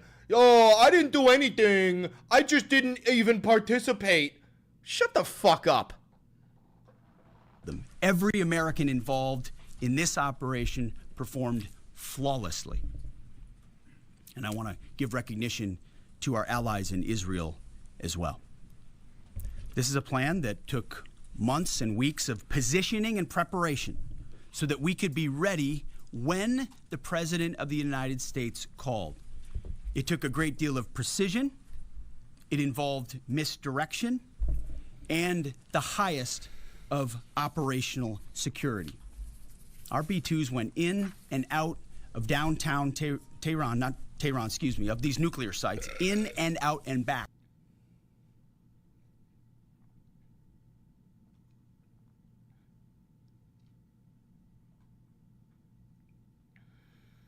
Our chief investigative Thanks, correspondent Christopher Aaron Katursky, and I know a lot of Americans right now wondering what this means for us, potential threats to the homeland. And you've been talking to law enforcement agencies. We know the NYPD and other agencies across the country ramping up their resources. What are some of the biggest concerns right now? They're already deployed this morning. The NYPD and a number of other police agencies are deploying to cultural, religious, and diplomatic locations associated with both Iran and Israel. The NYPD said this is out of an abundance of caution, not because of any specific Would you put your threat. political enemies in gulags? No. I would put fascists in gulags, 100%. If somebody is proud to be a fascist or proud to be a Nazi or a white supremacist or a Ku Klux Klan member, yes, I would throw them in a slave labor camp. Though you heard Iran's top diplomat say during Ian's piece that his country reserves all options to retaliate. Iran may be weakened, but it could still order or encourage attacks on U.S. government institutions, infrastructure, and individuals. Proxy groups have struck U.S. military targets before, and Iranian cyber attacks have compromised water and wastewater systems in the U.S. Kamala would have had us in a war too, and so would Bernie, y'all fools of Tukes. I love how, like, actual reality is happening, and Donald Trump brought us into a war, but you stupid fucks are going, yeah, well, in a hypothetical different dimension, Kamala Harris would be in charge, and the third thing would have happened. Shut the fuck up. Why don't you talk about reality instead of playing pretend? Past. Iran has also targeted dissidents living in the U.S. and plotted to assassinate President Trump himself over the killing of top Iranian General Qasem Soleimani during Trump's first term. So law enforcement is taking no chances here. Iran will now see the U.S. as a belligerent actor in these hostilities and so the U.S. homeland is considered by Iran now a legitimate target. And we know that we've already had some lone wolf attacks that have happened recently. We've been operating at this heightened alert level. So how could the posturing change for law enforcement agencies following these attacks on Iran? Part of the reason police agencies pay attention to these sensitive locations, particularly ones associated with Israel and Iran, is to deter those kind of lone wolf attacks from people who may take not Stephen, who did you vote for in the 2024 election, Stephen? From the Iranians, but may be inspired by the events overseas and want to carry out something on their own. Law enforcement officials are very concerned about that. And I know this may not be something you have the answer to yet, but like for people living in New York, for example, what could it actually look like? I mean, are we going to see more patrol cars, more officers on the streets? And we've seen that ever since October 7th, haven't we? So that kind of posture isn't necessarily going to be new. One of the things that agencies are looking at, though, behind the scenes with are the cyber capabilities of the Iranians. They've shown to be very sophisticated, even in a weakened state politically now or militarily. They could still launch cyber attacks. Those have targeted U.S. infrastructure in the past, so look for electric grids, wastewater treatment plants, those kinds of sites to be on guard. All right, we have a lot to follow this morning. Aaron, thank you so much. By the way, guys, don't forget to like, comment, subscribe, and hit the notification bell. If you're new here, my name is Chris Valenti. I'm a douchebag from New York who majored in history and minored in political science. And joining me now is Vice President J.D. Vance. Vice President Vance, welcome back to Meet the Press. Thanks for the 2-month membership. Great to be with you. Thank you for being here on a monumental Sunday. My first question, Mr. Vice President, is the United States now at war with Iran? Yes. No, Kristen, we're not at war with Iran. Oh, my We're God. at war with Iran's nuclear program. And no, we're not at war with Iran. We're at war with Iran's nuclear program. So we're at war with Iran, you fucking dumb piece of shit? let me just say, Kristen, that we're incredibly grateful and proud of the American Air Force pilots who did an incredible job last night. The operation was really extraordinary. These guys flew from Missouri. They didn't land a single time. They dropped 30,000-pound bombs on a target the size of a washing machine and then got back home safely without ever landing. $50 donation from Sadiston. Respect you feeling called to do this instead of sticking to history, bro. Keep going. Thanks, brother. You know, when the world around you starts to look like the fascist history you have been studying, yeah, there comes a time where you have to put down the history book and pick up the fucking megaphone. In the Middle East or ever stopping other than to briefly refuel. And of course, they did that in the air. So it's really an incredible operation, a testament to the power of American military. And I think what shows what can happen when you have that great American military in the hands of capable presidential leadership. What we did is we destroyed the Iranian nuclear program. I think we set that program back substantially. And we destroyed it? Oh, well, it's going to be really fucking upsetting when we find out that the Iranians got their nuclear scientists and their nuclear material out because the Iranians had intelligence and they have spies and they knew that fucking attack was coming. We did it without endangering the lives of the American pilots. Dude, you listen to J.D. Vance for 10 minutes and you suddenly realize why his mother traded him for a bowl of crack. That's an incredible thing, and I think we all should be proud, whatever our politics.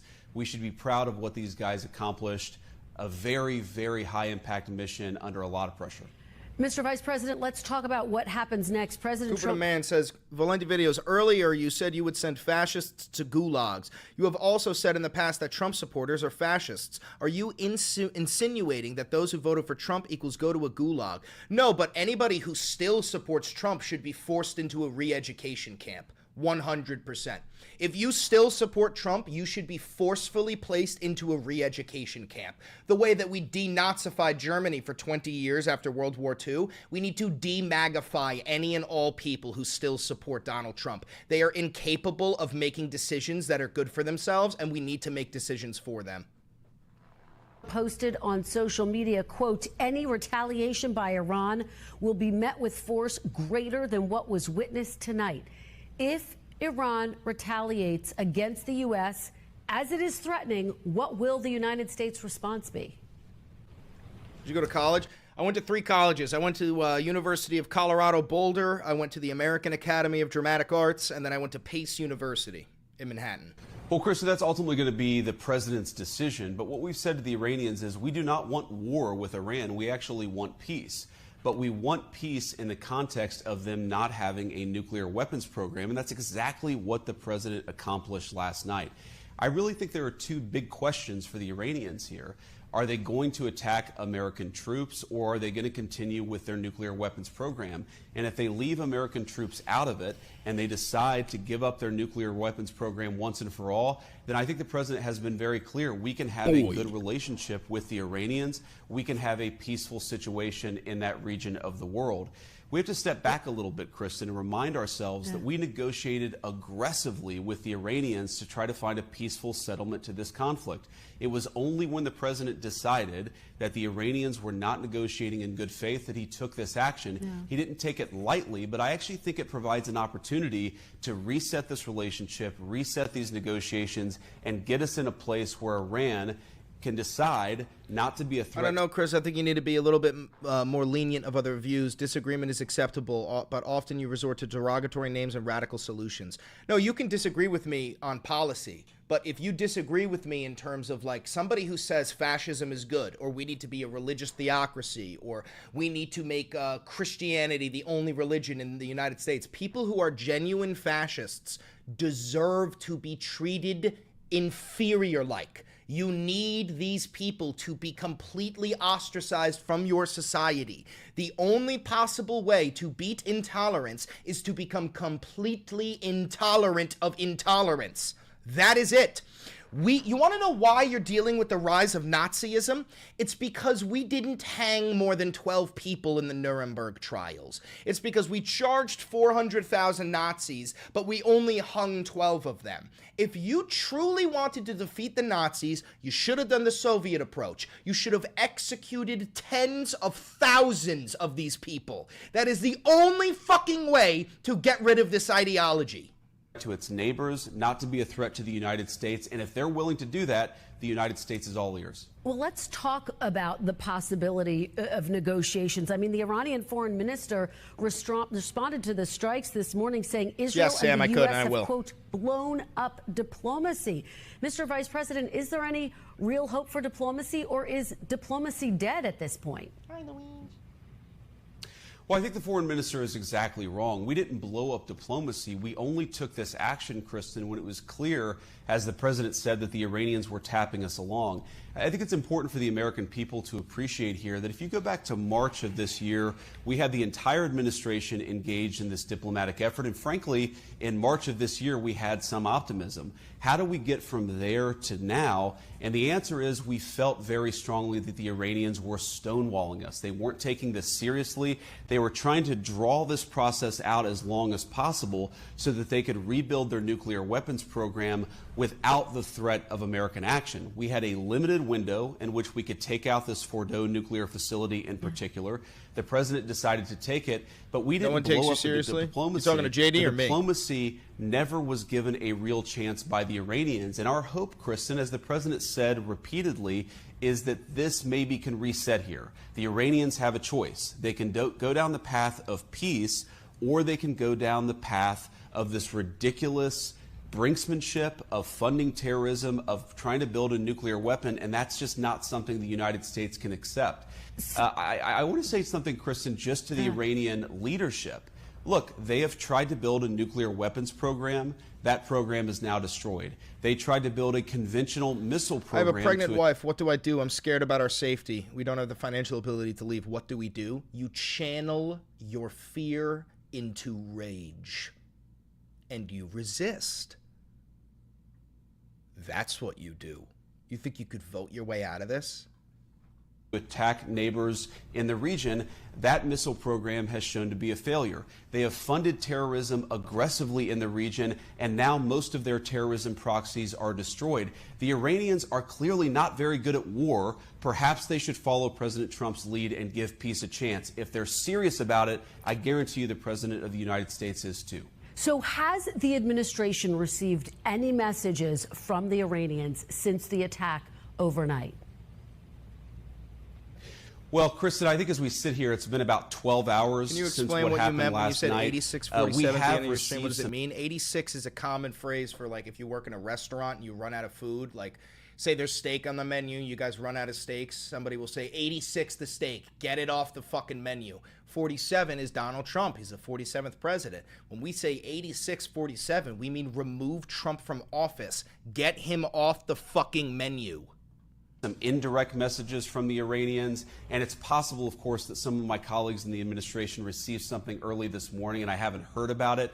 But look, our expectation is we're going to learn a lot about what the Iranians want to do, how they want to proceed over the next 24 hours. Again, I just can't be clear enough here. The president has said he wants now to engage Put who else in there? a diplomatic Fucking Elmo. process. But if the Iranians are not going to play ball here, they didn't leave us many options as it pertains to last night, and they won't leave us many options in the future. If Iran disrupts shipping in the Strait of Hormuz, which of course handles about a quarter of the world's oil trade, would that be a red line for the United States, Mr. Vice President? Well, Kristen, I think our biggest red line is the Iranian nuclear weapons program. That is really what the president has said we need to get rid of. But what about the Strait of Hormuz? Steps towards doing that last night.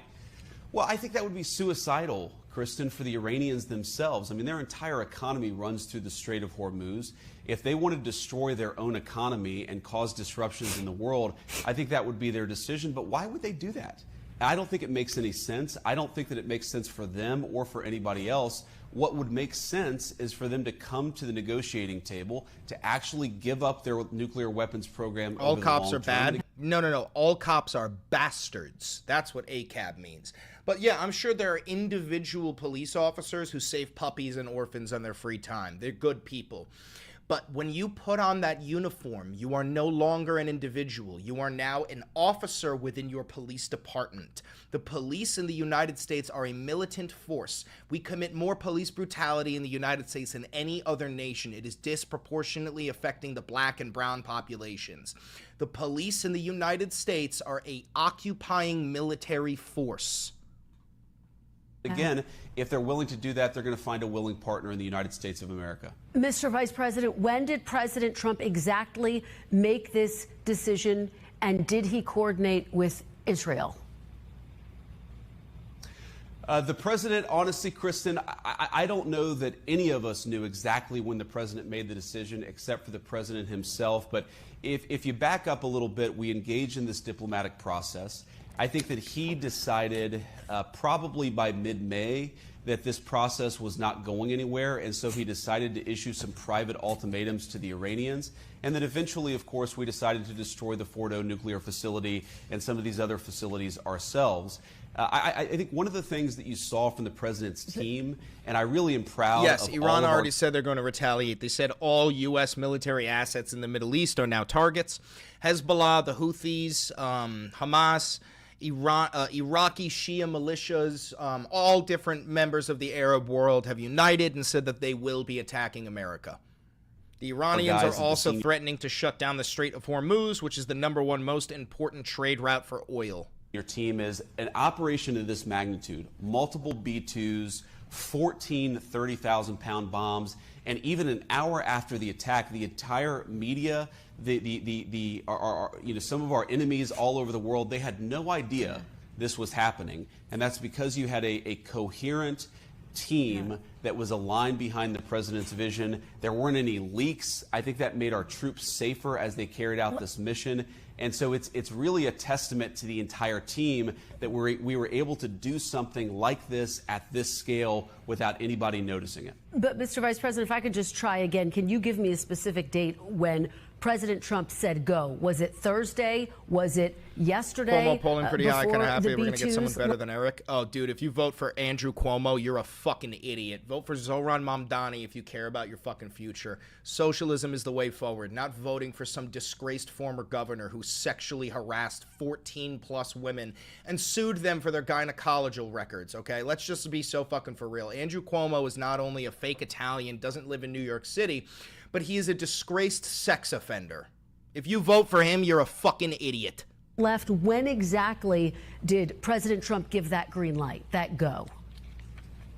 Well, the final decision, Kristen, of course, is made right before, and I'm talking about minutes before the bombs were dropped. And of course, well, that was last night. And the president made very clear that the purpose here is to eliminate the Iranian nuclear program.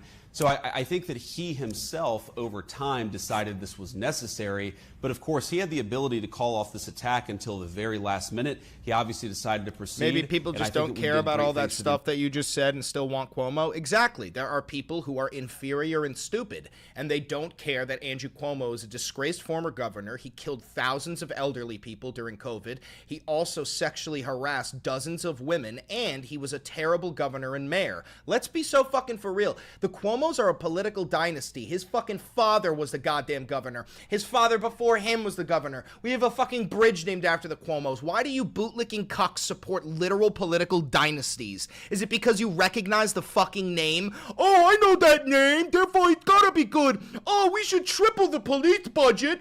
Oh, we just need more cops. That'll fix all our problems. You motherfuckers are so stupid. You're so stupid. I can't believe your vote counts the same as mine. American people because of it. You know, the president says the nuclear enrichment sites were, quote, completely and totally obliterated. There is some question about that, though, this morning. Do you have 100% confidence that Iran's nuclear sites were totally destroyed? Well, Kristen, I'm not going to get into sensitive intelligence about what we've seen on the ground there in Iran, but we've seen a lot, and I feel very confident that we have substantially Oh my God, that dumb motherfucker just said, I think you should have to pay $100 to $300 each time you vote. This, dude, capitalism has actually ruined the brains of every single person in this nation. This dumb motherfucker thinks that you should have to pay to vote. Unfucking real, dude. Nuclear weapon, and that was the goal of this attack. That's why it was a success. And of course, what happens next, again, Kristen, is up to the Iranians. Substantially delayed by years? What does substantially Well, again, Kristen, I'm not going to get into sensitive intelligence here, but I think that we have really pushed their program back by a very long time. I think that it's going to be many, many years before the Iranians are able to develop a nuclear weapon. But again, our goal is that they're never able to develop a nuclear weapons program. And that is a conversation that we're going to have with the Iranians and also with our allies in the region. So Iran, again, has said that it would retaliate if the U.S. got involved. There are some 40,000 American troops in the Middle East. The Pentagon is on high alert. Is the U.S. bracing for Iran to target American troops in the region? We're, of course, Kristen, doing everything that we can to keep our people safe. I think that we're prepared in the event that the Iranians do retaliate. You seem to think that people who have such horrible views shouldn't have an equal voice as you. What would the fix to this be? Literacy tests for voting? Sounds fine to get MAGA out. No, I believe that everybody should be allowed to vote, but I also believe that you should have to pay the consequences for your actions. For example, if you are a card-carrying member of the Ku Klux Klan, we should make that a felony.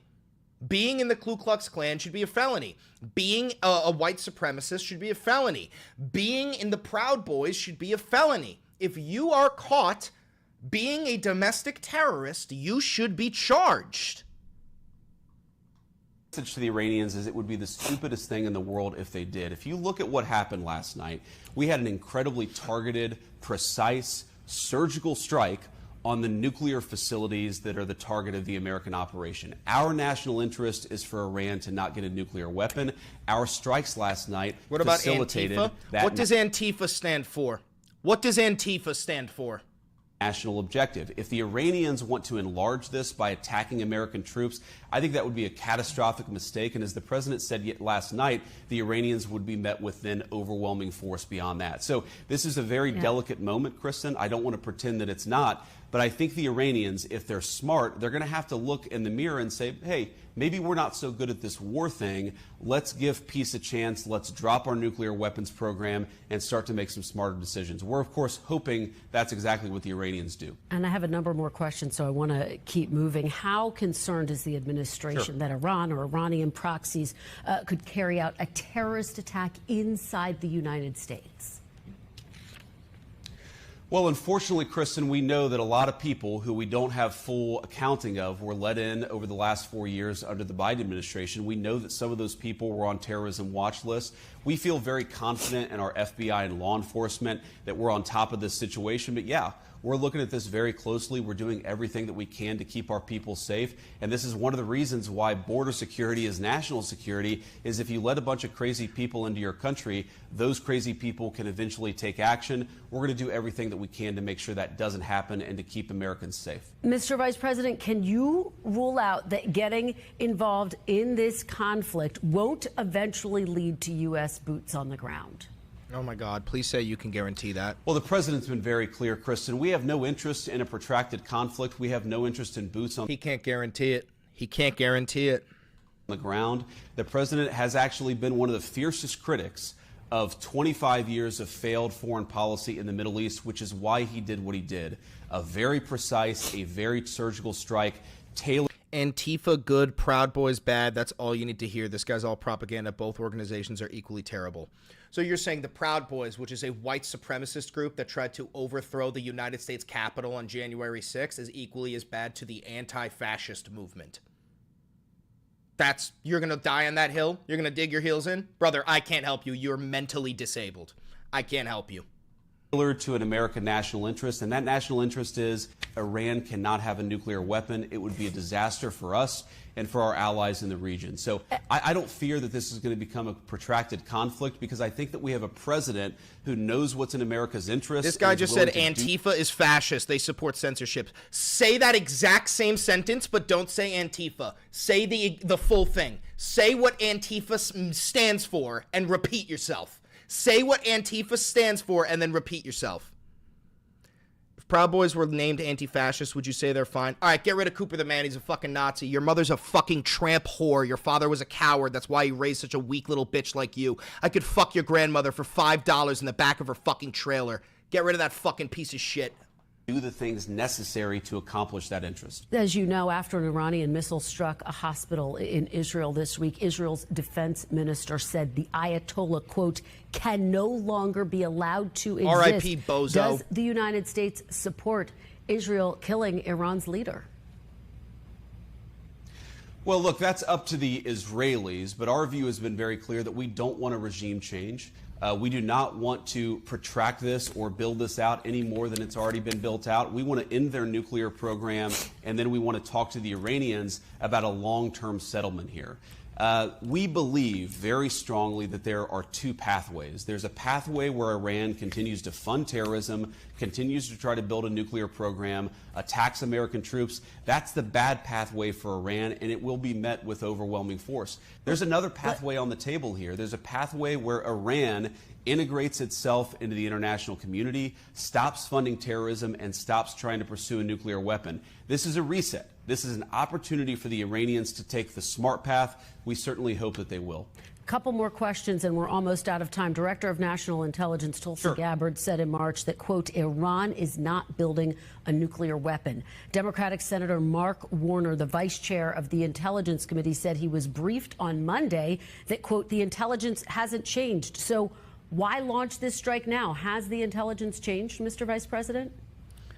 Somebody just said the left is the only people obsessing over identity. Meanwhile, the right is quite literally rounding up brown people.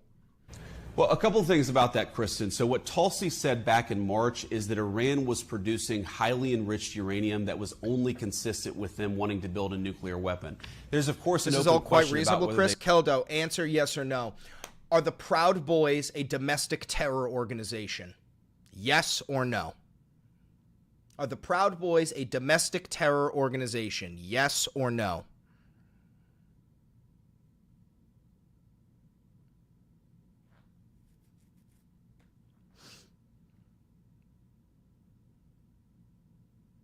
Keldo, answer the question. Are the Proud Boys a terrorist organization? Yes or no?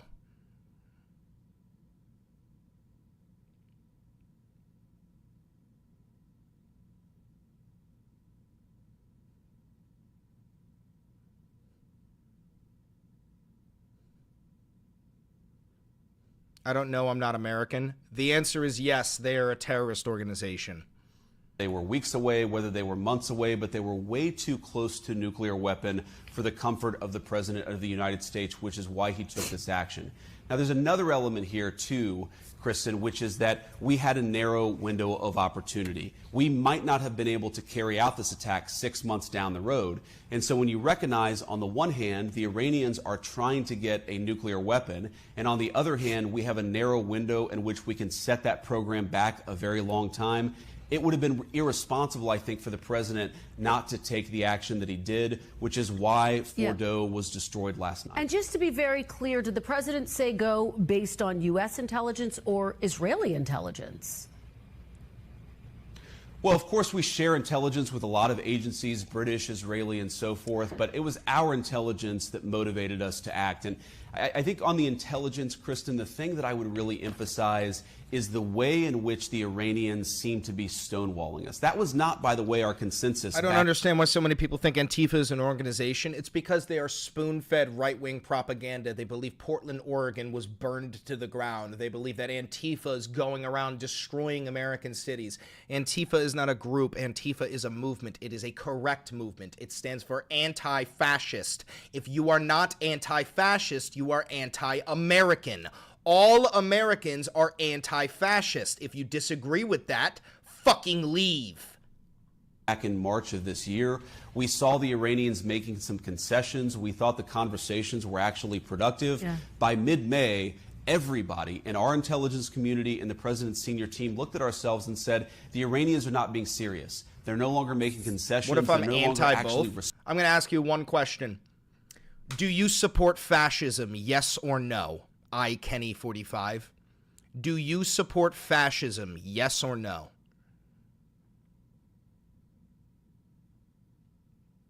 Not, Chief? So you support anti-fascism.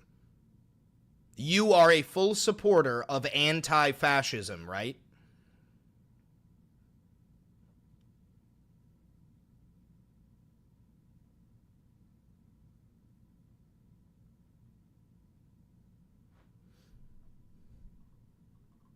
Responding to some of the offers that we're making. If you believe, as we did... I mean, as much as the next guy? Okay, so you support Antifa, because Antifa stands for anti-fascism. You support Antifa, right? Iranians are rushing towards a nuclear weapons program while simultaneously refusing to negotiate. How could we do anything but take serious action against this program? Do you and President Trump trust the U.S. intelligence community and its assessments? Someone else's problem, not gonna lie. How can I phrase this? Okay. Let's see. Kenny, are you white? Are you white?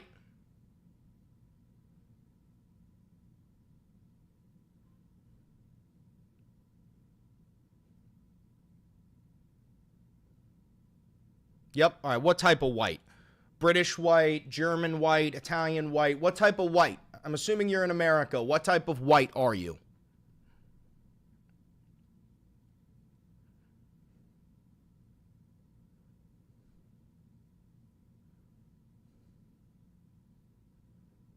Irish, technically. Okay, Kenny. So I'm sure you know that there was a time period in the United States of America where Irish immigrants were not considered white, right? When Irish immigrants were ostracized. You're aware of this, yes? You're aware of this, yes?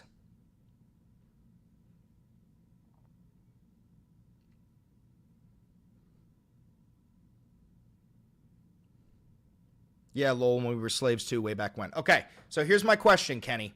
If the fascists in the United States said, no more Irish people are not white, would you suddenly be anti-fascist? If the fascists said that, would you become anti-fascist?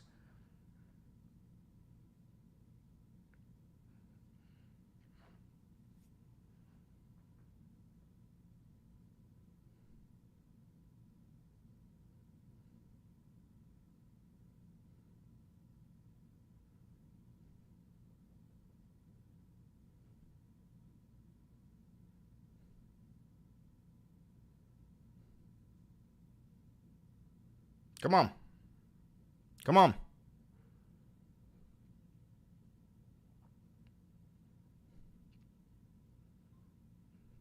You gonna answer? Come on. I don't think he's gonna answer. Oh, of course we trust our intelligence community, but we also trust our instincts, and most importantly, we trust what the intelligence was telling us about the Iranians stonewalling the negotiation. I think I that just is claim not to be Irish.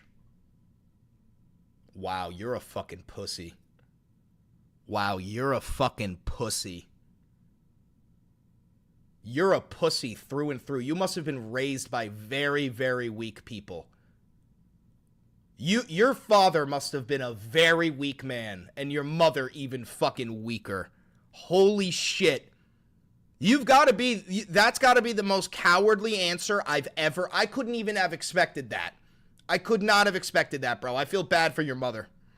Really the hidden story here, and something the media has got to report a little bit more here, is that the Iranians stopped negotiating in good faith. That was the real catalyst, I think, to what the president ultimately decided to do. If we were having a productive negotiation... Can we toss him? Nah, just point and laugh at him from now on. He gets no more attention other than pointing and laughing. What a fucking husk of a man. What an embarrassing excuse of a human being. That this could have gone in a much different pathway. Unfortunately, the Iranians decided to stonewall us. Dude, imagine if I asked a Holocaust survivor and I said, why didn't you just pretend not to be Jewish?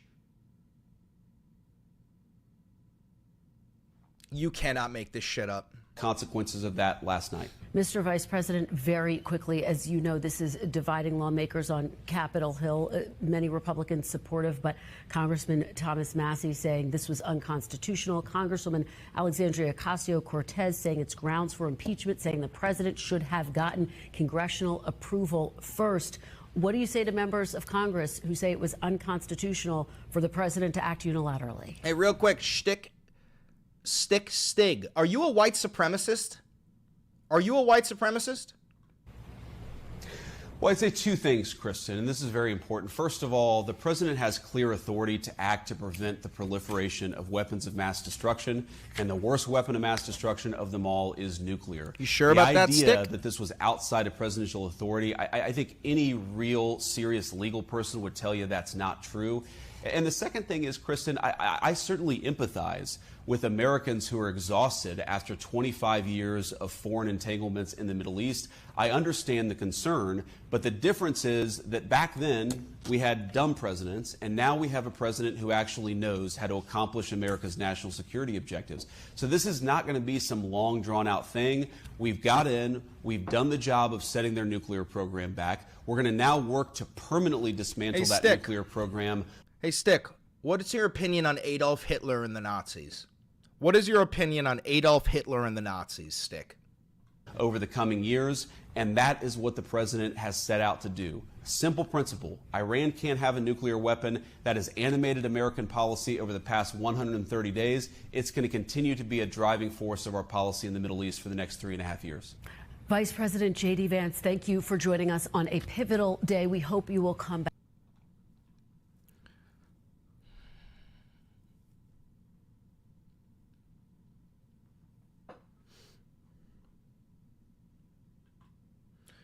NATO scrambles fighter jets to intercept Russian bombers. Oh, Jesus.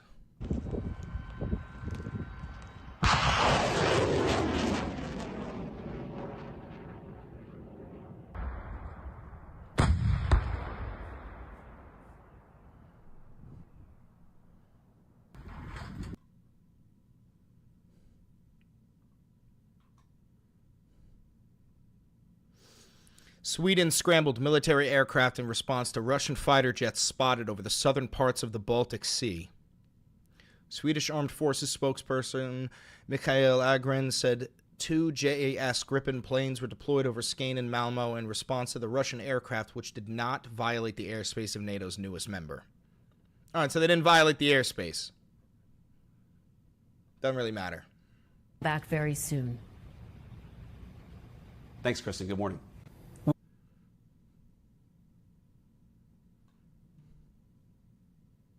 How do you keep yourself sane and motivated? I know that one day I'll be interviewed as a 60-year-old and they'll be like, You were one of the big proponents when nobody was, this is thankless. You were one of the only people. And you'd be like, I always knew the man was a fascist, and I couldn't give less of a fuck about what his fascist rat followers thought of me. I don't care. I know Iran passed the vote to close Hormuz. I know.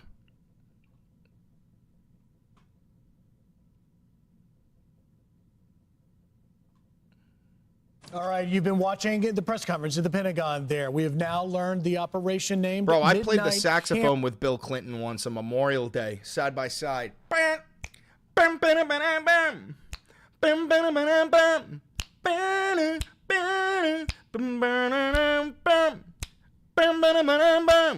It's fucking awesome.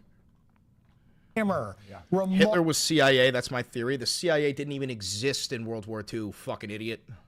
Remarkable details in the operation as the world watched B-2 stealth bombers fly west towards Hawaii and Guam. 7 B-2 bombers, 2 crew members each, refueling, flying east, delivering their targets, hitting their targets. 14 total bombs under total stealth. Not a single shot fired, says Chairman of the Joint Chiefs Dan Kane, saying that no missiles were launched, no shots fired at our mission, no Iranian planes got airborne. They simply didn't see it. I want to bring back no, impeaching Trump won't do anything. Report anchor and our executive editor.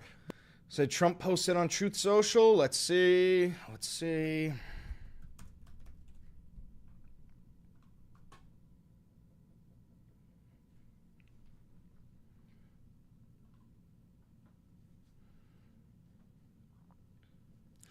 Great unity in the Republican Party, perhaps unity like we have never seen before. Now let's get the great, big, beautiful bill done. Our country is doing great. MAGA!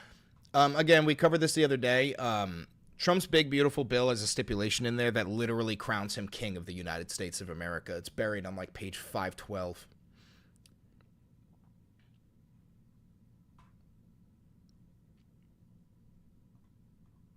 Brett, it's remarkable, these details, to learn that we literally got in and out without really being detected. Show it. Hit all targets.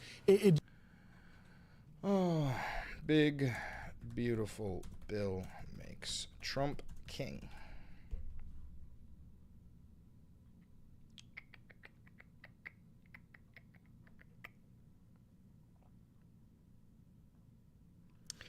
Hidden measure in the Republican budget bill would crown Trump king. This is from Robert Reich. He's one of the best fucking historians on the planet. Political commentators as well.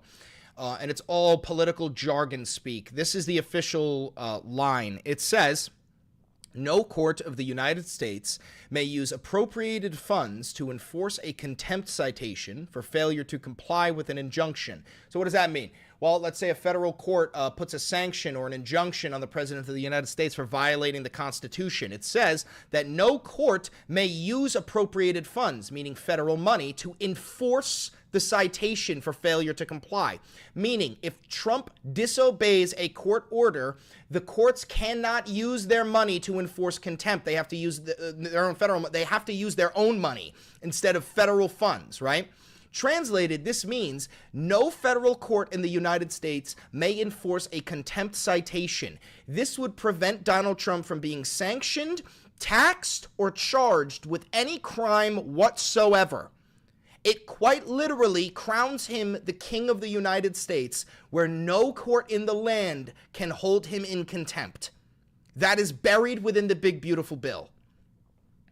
Without the contempt power, judicial orders are meaningless and can be ignored. There is no way to understand this except as a way to keep the Trump regime from being restrained when it violates the Constitution.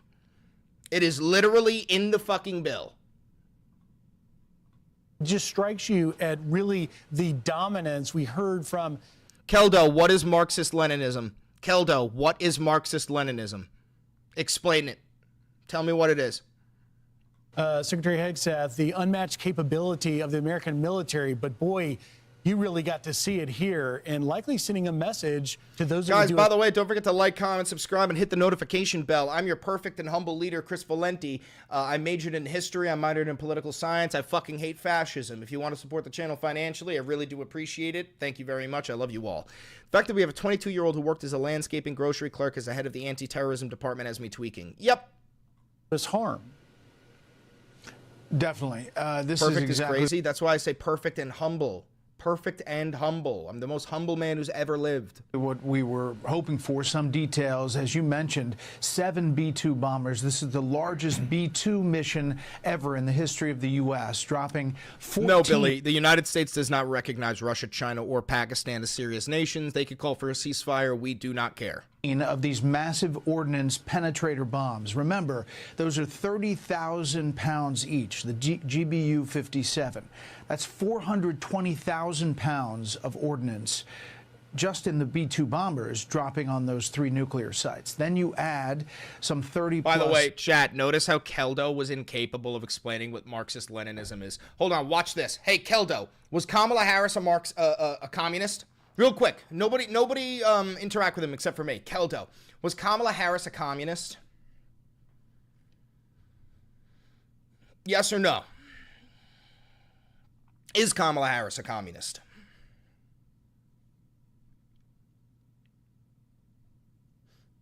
No, obviously not.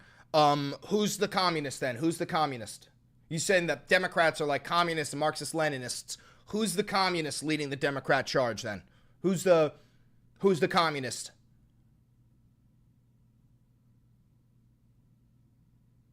Who's the communist?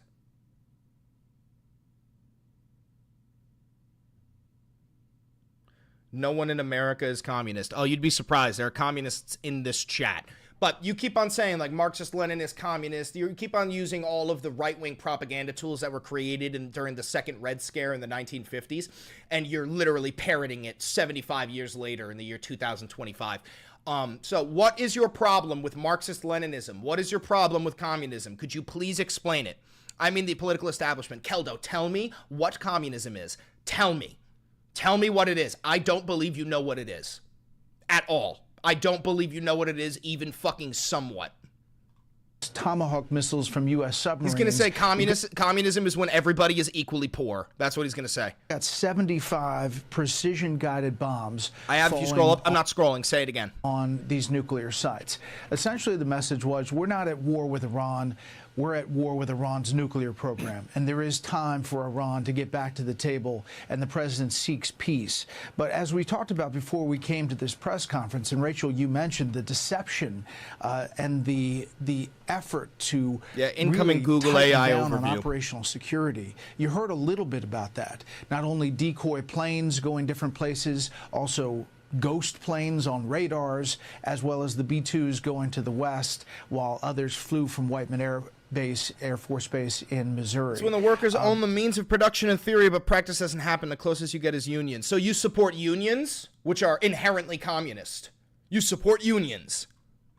They are not saying exactly what the battle damage assessment is. Rightfully so. They're waiting for some more details on the ground. But that's really the big question. Where does Iran's nuclear program stand tonight? Do you support Social Security?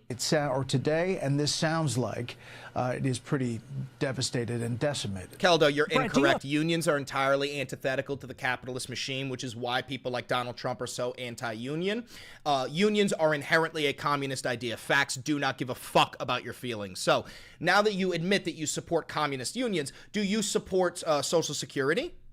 How are unions communist? It gives power to the workers. It allows the working class to go on strike and demand higher pay, demand better treatment. You think capitalism gives a fuck about how it treats its workers? Capitalism is about profit margins. It's about getting as much work for as little pay as you can out of your workers. How in the fuck are any of you going to argue that giving the working class power to negotiate is good capitalism? How the fuck are you going to argue that? How are you going to argue that?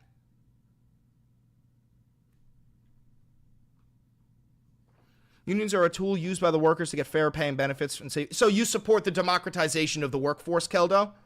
So you support unions, Social Security, the democratization of the workforce. Let me ask you one other thing, Keldo. Do you support food stamps? Do you support like SNAP benefits, food stamps for the poor? Have any sense as to how they quote unquote complete a BDA, a battle damage assessment? Because, you know, at this point, I'm going to go out on a limb and say it's unlikely that the Iranians are going to welcome in inspectors to look at what's left. Yeah. No, he's literally just scared of the words. This guy is a socialist, and he's too afraid of the word socialism to accept the reality. This guy's a fucking socialist. And this is why I say it all the time, guys. Everybody is a socialist. They just don't fucking know it yet. Israelis are on the ground. They're on the ground in significant numbers. We don't know exactly how, where, when. Yeah, Keldo, you're a socialist. You support socialism. You're too stupid and afraid to admit it, but you're a socialist. Provide some battle damage assessment from the ground, and then obviously our satellites and what we have in the air can give us decent pictures. I think the question about the nuclear material is what the chairman of the Joint Chiefs was asked, and said he's going to need more time. I was struck by, you know, this isn't about regime change. This is very precision. We talked about that going in. That was the message from the president last night, and it is one in which the Iranian leadership has to make a decision now. But if there is an attack on a U.S. facility, U.S. people, U.S. soldiers, U.S. bases, all bets are off. I don't support authoritarian communism vis-a-vis Stalinism and Pol Pot.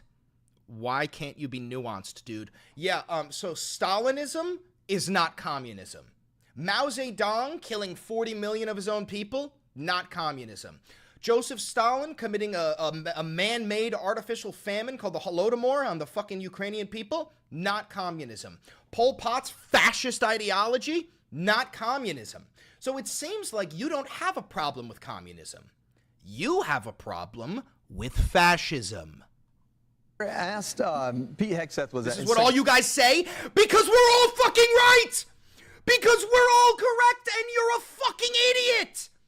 This is what they all say to me. Oh, why did they all say the same thing? Because it's reality. Secretary Hegseth was asked if the administration is in direct contact with Iran. Of course, he said yes, public and private measures. But something he said they know exactly what steps they need to take for peace. He didn't say what those steps are. What do you think those steps are? Well, to give up enrichment. I bet this stupid motherfucker thinks Hitler was a socialist. Hey, Keldo, you dumb inbred fuck. Do you think the Nazis were socialist because they called themselves the National Socialists? Is that the extent of your fucking logic, you brainworm-ridden fucking idiot? Has been one of the bars to start. And I think there's a long list that they've been talking about with the Europeans that has circulated around that the Iranians turned their back on in Geneva. They may turn their back the other way. Keldo, answer my question. Do you believe that the Nazis were socialists simply because they called themselves the National Socialists? Are you that stupid? Genuinely. To the table, considering what they just saw last night. But we'll see. The question really is the Iranian leadership and when we hear from them. So far, it's been a lot of bluster online, a lot of social media saying, you know, the response is yet to come. It is going to be devastating for Israel and the U.S. Clearly, we'll see. And we mentioned the tentacles of terrorist cells that we really have to be careful of.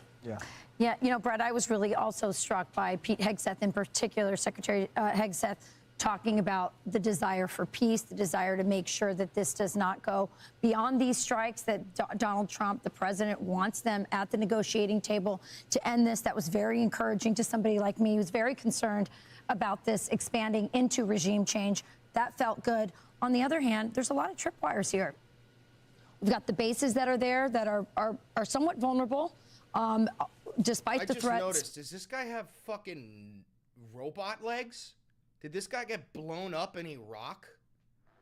Bro, I think this guy got fucking blown up in Iraq. From the U.S. government saying, don't touch our men. We also have the Houthis who have now torn up their ceasefire agreement, so there could be something that happens to our ships in the Red Sea. And then, of course, what I'm most concerned about is the fact that we've had 4 years of Joe Biden's open border and these sleeper cells. So talk to me about how President Trump, Homeland Security, Pete Hegseth, everybody involved is working to mitigate. Yo, when you get your legs blown off, do you think you get to choose what shoe size you are? Because, like, maybe this guy was a 9.5 before he got his legs blown off. Do you think he was like, hey, buddy, make me a size 12 now?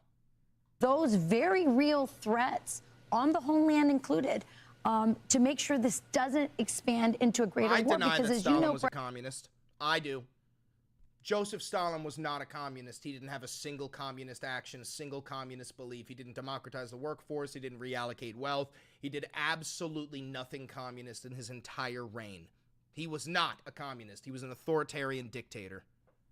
Brett, there's a lot of political implications here. By the way, not hearing much about the big, beautiful bill that was the #1 issue until Israel striked, but also the fact that, you know, this is not a left-right issue. There are a lot of people in the MAGA base who voted for Donald Trump because they wanted peace and really hope that this leads to peace. So He drew all I his know I'm knowledge throwing a from lot Marx out there. and Lenin, Chris. Oh, so Marx and Lenin said that you should murder millions of your own people, build gulags, and create an artificial famine? That's what Marx and Lenin said? Really, that's strange because I've read the Communist Manifesto and it didn't say that. But talk to me about the politics around this, considering all of those things. Yeah. Well, first of all, the threat of the terrorist reach of the Iranian regime, which has been doing it for decades through proxies, doing some very bad things. You know, the president came to the conclusion that those tentacles, those terrorist reach elements, with a nuclear weapon or some nuclear, even a dirty bomb, is exponentially more of a threat to the U.S. and to our allies, and decided it was time to act. If you're worried about, you know, the retaliation, imagine the retaliation with Iran with a nuclear bomb. Let's just put that aside. Yeah. There is a higher state of alert. The FBI, the Homeland Security, individual cities have been on higher states of alert since this all happened over the past week or so, but now they'll be even more so. And the amount of strength, military strength we have in the region suggests they're going to do a lot to try to protect those bases directly beyond what is normally done. As for the politics of this, you know, you're right. There is no left and right. There are Republicans who say it's not constitutional, who say that there should be, Congress should weigh in. However, you have Democrats who say this is the right move and it protects the homeland. I think there's going to be a lot of vocal voices. The question is next steps. And right now, the president's signaling that this is a very limited operation unless Iran acts to get us in. Israel's not going to convince the U.S. to do anything more than we're saying we're going to do. And I think that boots on the ground are completely off the table. You know, Brett, we were just showing our viewers the photos. You ban Keldo. I think he's an annoying fucking loser. Keldo, I'm not banning you because you have a different opinion than me. I'm banning you because I think you're fucking annoying and I'm the king. Get rid of him. Fuck you. Guards, off with his head. That the White House put out from the Situation Room. And had I been in that Pentagon press briefing, I think my question would have been to Chairman Kaine, what was behind, what's the story behind his Texas, look like Texas hook'em horns in a downward position? Again, Stephen, you never answered my question. Who did you vote for in 2024? Like literally physically showing us some sort of operational explaining it. And, you know, I think we pull that one up here and you'll see it in just a second. But what's interesting, Brett, is, you know, when you were talking about the proxies, Hezbollah hasn't fired a single shot. Hamas is on its back. The Houthis, very, very neutralized. You wonder if they're taking in some of this and listening, perhaps particularly, there's the shot, that one right there. He's talking about an operation which has once again shown American dominance globally at a time when there wasn't the deterrence of the last administration. Now, obviously, American deterrence appears to be back. You've got to think the proxies are paying very close attention to this. Yeah, definitely. It looks to me like there's 2 bunker buster bombs coming out of 2 B-2s heading towards Fordo, but I'm just guessing there. Yeah. And by the way, as far as asking those questions in the briefing, it does bring me back to those days of being in that front row. And there are still some guys there that are there from the time that I was there. They're a little bit grayer, but they are very knowledgeable about the U.S. military as they ask those questions. I think, yeah, you have to watch not only the Iranian leadership, but what you hear from Hezbollah, which, by the way, so far has been very quiet since the pager walkie-talkie attack by Israel. I don't vote for lackluster their parties. leadership I'm like, fool. So, Stephen, answer the question. Stop being an ideological coward. Who did you vote for in the 2024 election? If you can't answer this, you're a pussy. Piped up at all. Hamas, there are really not a lot of leaders. They're in hiding, and the Houthis in Yemen have really taken it on the chin. Their leadership just taken out. The Israelis took out a meeting just last week of the Houthi leadership. So we'll see. They're not impotent. They have a response. Iran does, and that's what the U.S. has to watch very closely. Brett, to build on Griff's question here, beyond the rebel groups, there was one line in there. Pete Hegseth said I did answer exactly numerous like times. this, Answer again. showing the world who did you vote for in the 2020 election? That American deterrence is back. Griff alluded to that.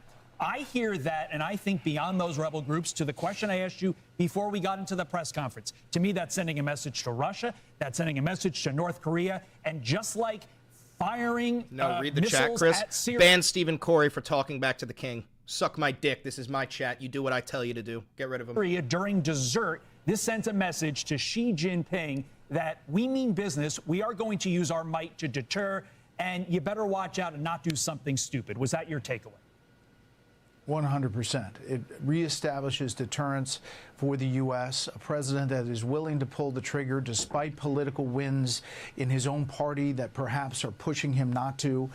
He is willing to act on the intelligence he gets as well as his gut instinct in his mind to protect the United States. That is his definition of America first, and that sends a message not just to Iran, but to Russia and to China as they encircle Taiwan. It sends a message that the U.S. Is willing to act with the best and biggest military in the world. This has to be the most toxic stream on YouTube. Thank you, brother. Appreciate that. I'm very proud of the way that I bully MAGA chuds. I will never let them think that they are equal to me. Every single person who fully supports Donald Trump in this moment is inferior to me. World, no. Can we afford to be in 2 wars at the same time? No. But action and reaction to things that are happening, clearly that was a signal around the world.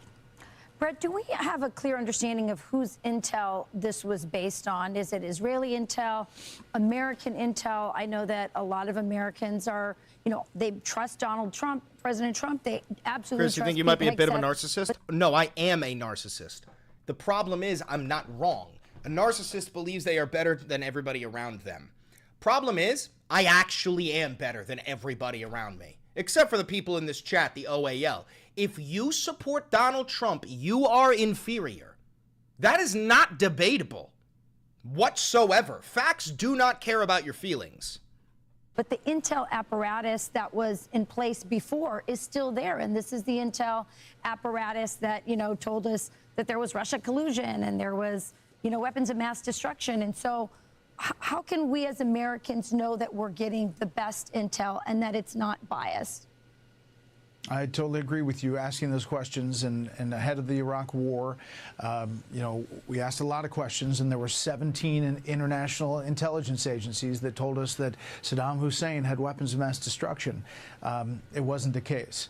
So there are real questions. At the end of that briefing, you heard that reference to Director of National Intelligence Tulsi Gabbard's testimony on Capitol Hill in March, in which she said they are moving forward with their nuclear as far as their material. However, the decision has not been made to move forward with a bomb. Between March and this the OAL action, is the only Americans left. We are an amalgamation of Republicans, Democrats, liberals, leftists, anarchists, communists, libertarians. Everybody has one common belief, which is that we understand Donald Trump is a threat to democracy. Today, the president said he's convinced that he's seen intelligence that suggests that they were moving forward and getting closer to the point where he thought it was imminent. That is what the Israeli prime minister says. And now Tulsi Gabbard and others have linked up saying that it was moving forward to the point where it was a threat. You have to trust it until we see it, but that is what they are saying publicly and answering that question. Well, you know, just adding to Rachel's question, which is really such an important question about you can that, be in the OAL even if you're not American. Unlike Iraq, you referenced, that the intelligence this time is at least much clearer insofar as we had this May 31 report. Wouldn't you rather the Trump supporters be in here so you can correct them rather than let them stew and have more of a reason to follow Trump? No, for the past couple of months, that's what we've been doing. For the beginning of Trump's regime, yes, we were converting MAGA. We have reached a point now that the United States has bombed Iran and is starting another forever war, where if you are somebody who still supports MAGA, you're not capable of abandoning him. There's no line. Right. I mean, he's violated the Constitution. He tried to get rid of due process. He tried to get rid of birthright citizenship. He wants to run for a third term. Like, if you still support Donald Trump in this moment, nothing can make you stop supporting him. You're a cultist. There is no logic or any reasoning that can save you. So it is time to bully you relentlessly and make you feel an overwhelming amount of shame. That is the only solution, is making all people who still support Donald Trump understand that they are inferior to the rest of us.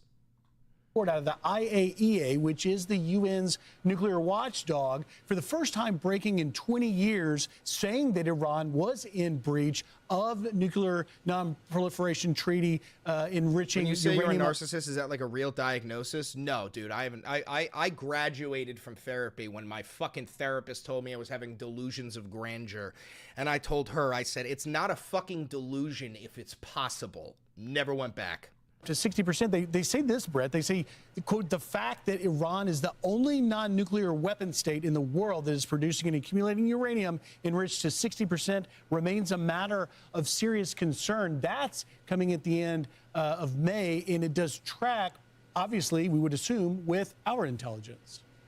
Exactly. And so what IAEA essentially was saying was they are enriching past the point of the civilian program. They are enriching uranium. They have the material, but they have not made the decision to move forward with a bomb. So the Iranians are saying we're not going to make a bomb, yet we're stockpiling this weapons-grade material, and tomorrow they could turn and say we want to make a bomb. That was the imminent threat. And the IAEA was public on that. I think there was more intelligence that suggested other things. Johnny Dry Eyes, you seemed happy doing this. Wait, I'm from the UK. I started watching your history videos. They were epic. You seemed happy doing them. This looks like it's stressing you out. Yeah, my nation descending into fascism and starting another fucking never-ending war in the Middle East. Yeah, it kind of stresses me out. Yeah. Things were happening as far as moving components around Iran. Well, Brett, thank you for joining us this morning. Thanks for hanging with us during the press briefing. Of course, everybody can see you on a special edition of Special Report tonight at 6 p.m. Thanks, Brett. Thanks, Brett. We'll see you then. Thank you, Brett. I'm Steve Ducey. I'm Brian Kilmeade. And I'm Ainsley Earhart. And click here to subscribe to the Fox News YouTube page to catch our hottest interviews and most compelling analysis.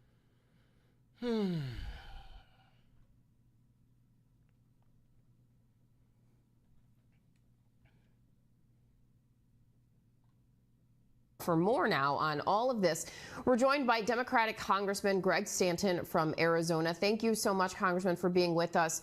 We've heard that lawmakers found out at different times about... No, I'm Brian Kilmeade. It never gets old. That's the funniest shit ever. These airstrikes. When did you first learn what happened? And tell us what your initial reaction was. I know that the administration informed the top leadership of the House and the Senate, not rank and file members like myself, in advance of the strike. So members of Congress... Kiwi, I have a question. Why has Iran been 2 weeks from getting a nuclear weapon since the year 1979?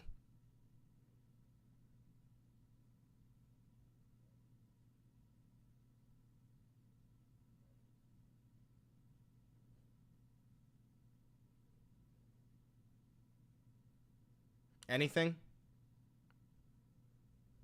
Anything, Kiwi?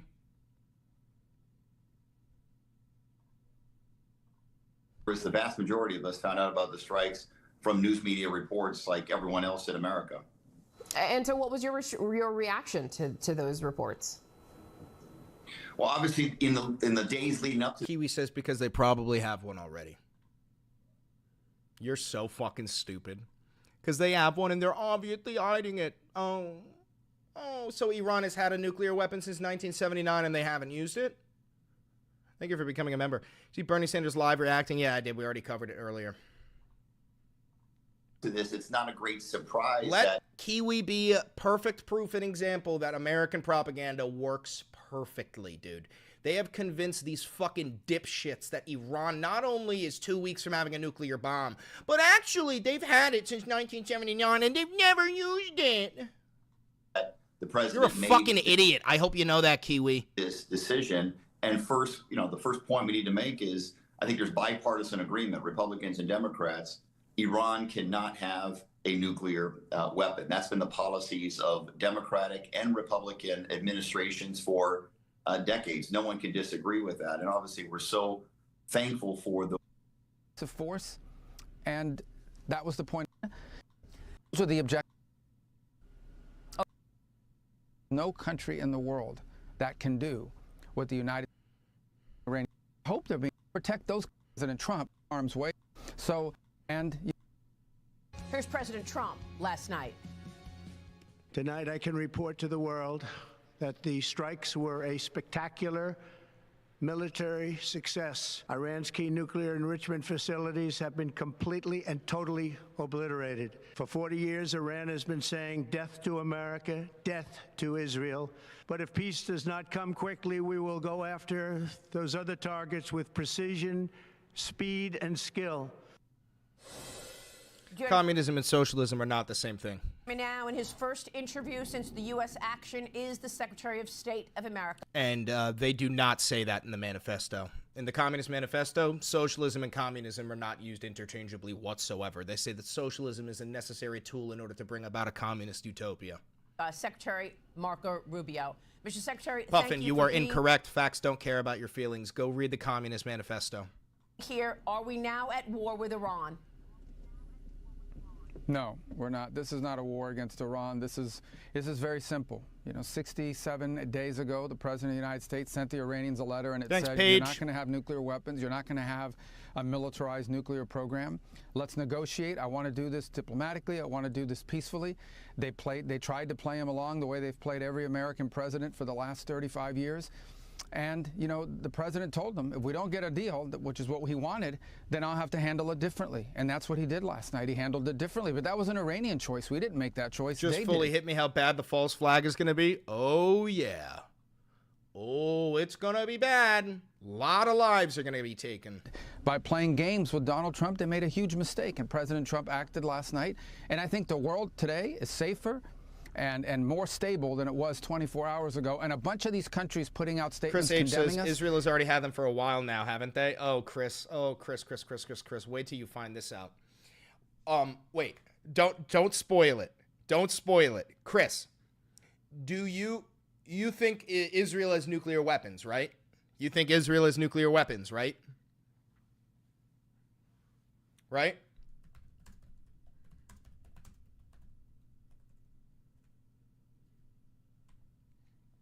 I'm just asking, bro. I'm not making fun of you. I'm about to show you something that's going to blow your fucking mind, dude. You think Israel has nuclear weapons, right? Because I also think Israel has nuclear weapons. I just thought they had like 9. Bro, get this, Chris. Israel is widely believed to possess nuclear weapons, though it has never officially acknowledged having them. So all this shit we're talking about, Iran and their nuclear program, the Israelis have adopted a policy of nuclear ambiguity and literally will not tell anyone on earth if they have them. Meanwhile, our greatest ally in the Middle East, right? Greatest ally in the Middle East, right? And they don't even trust us enough to tell us if they have fucking nukes.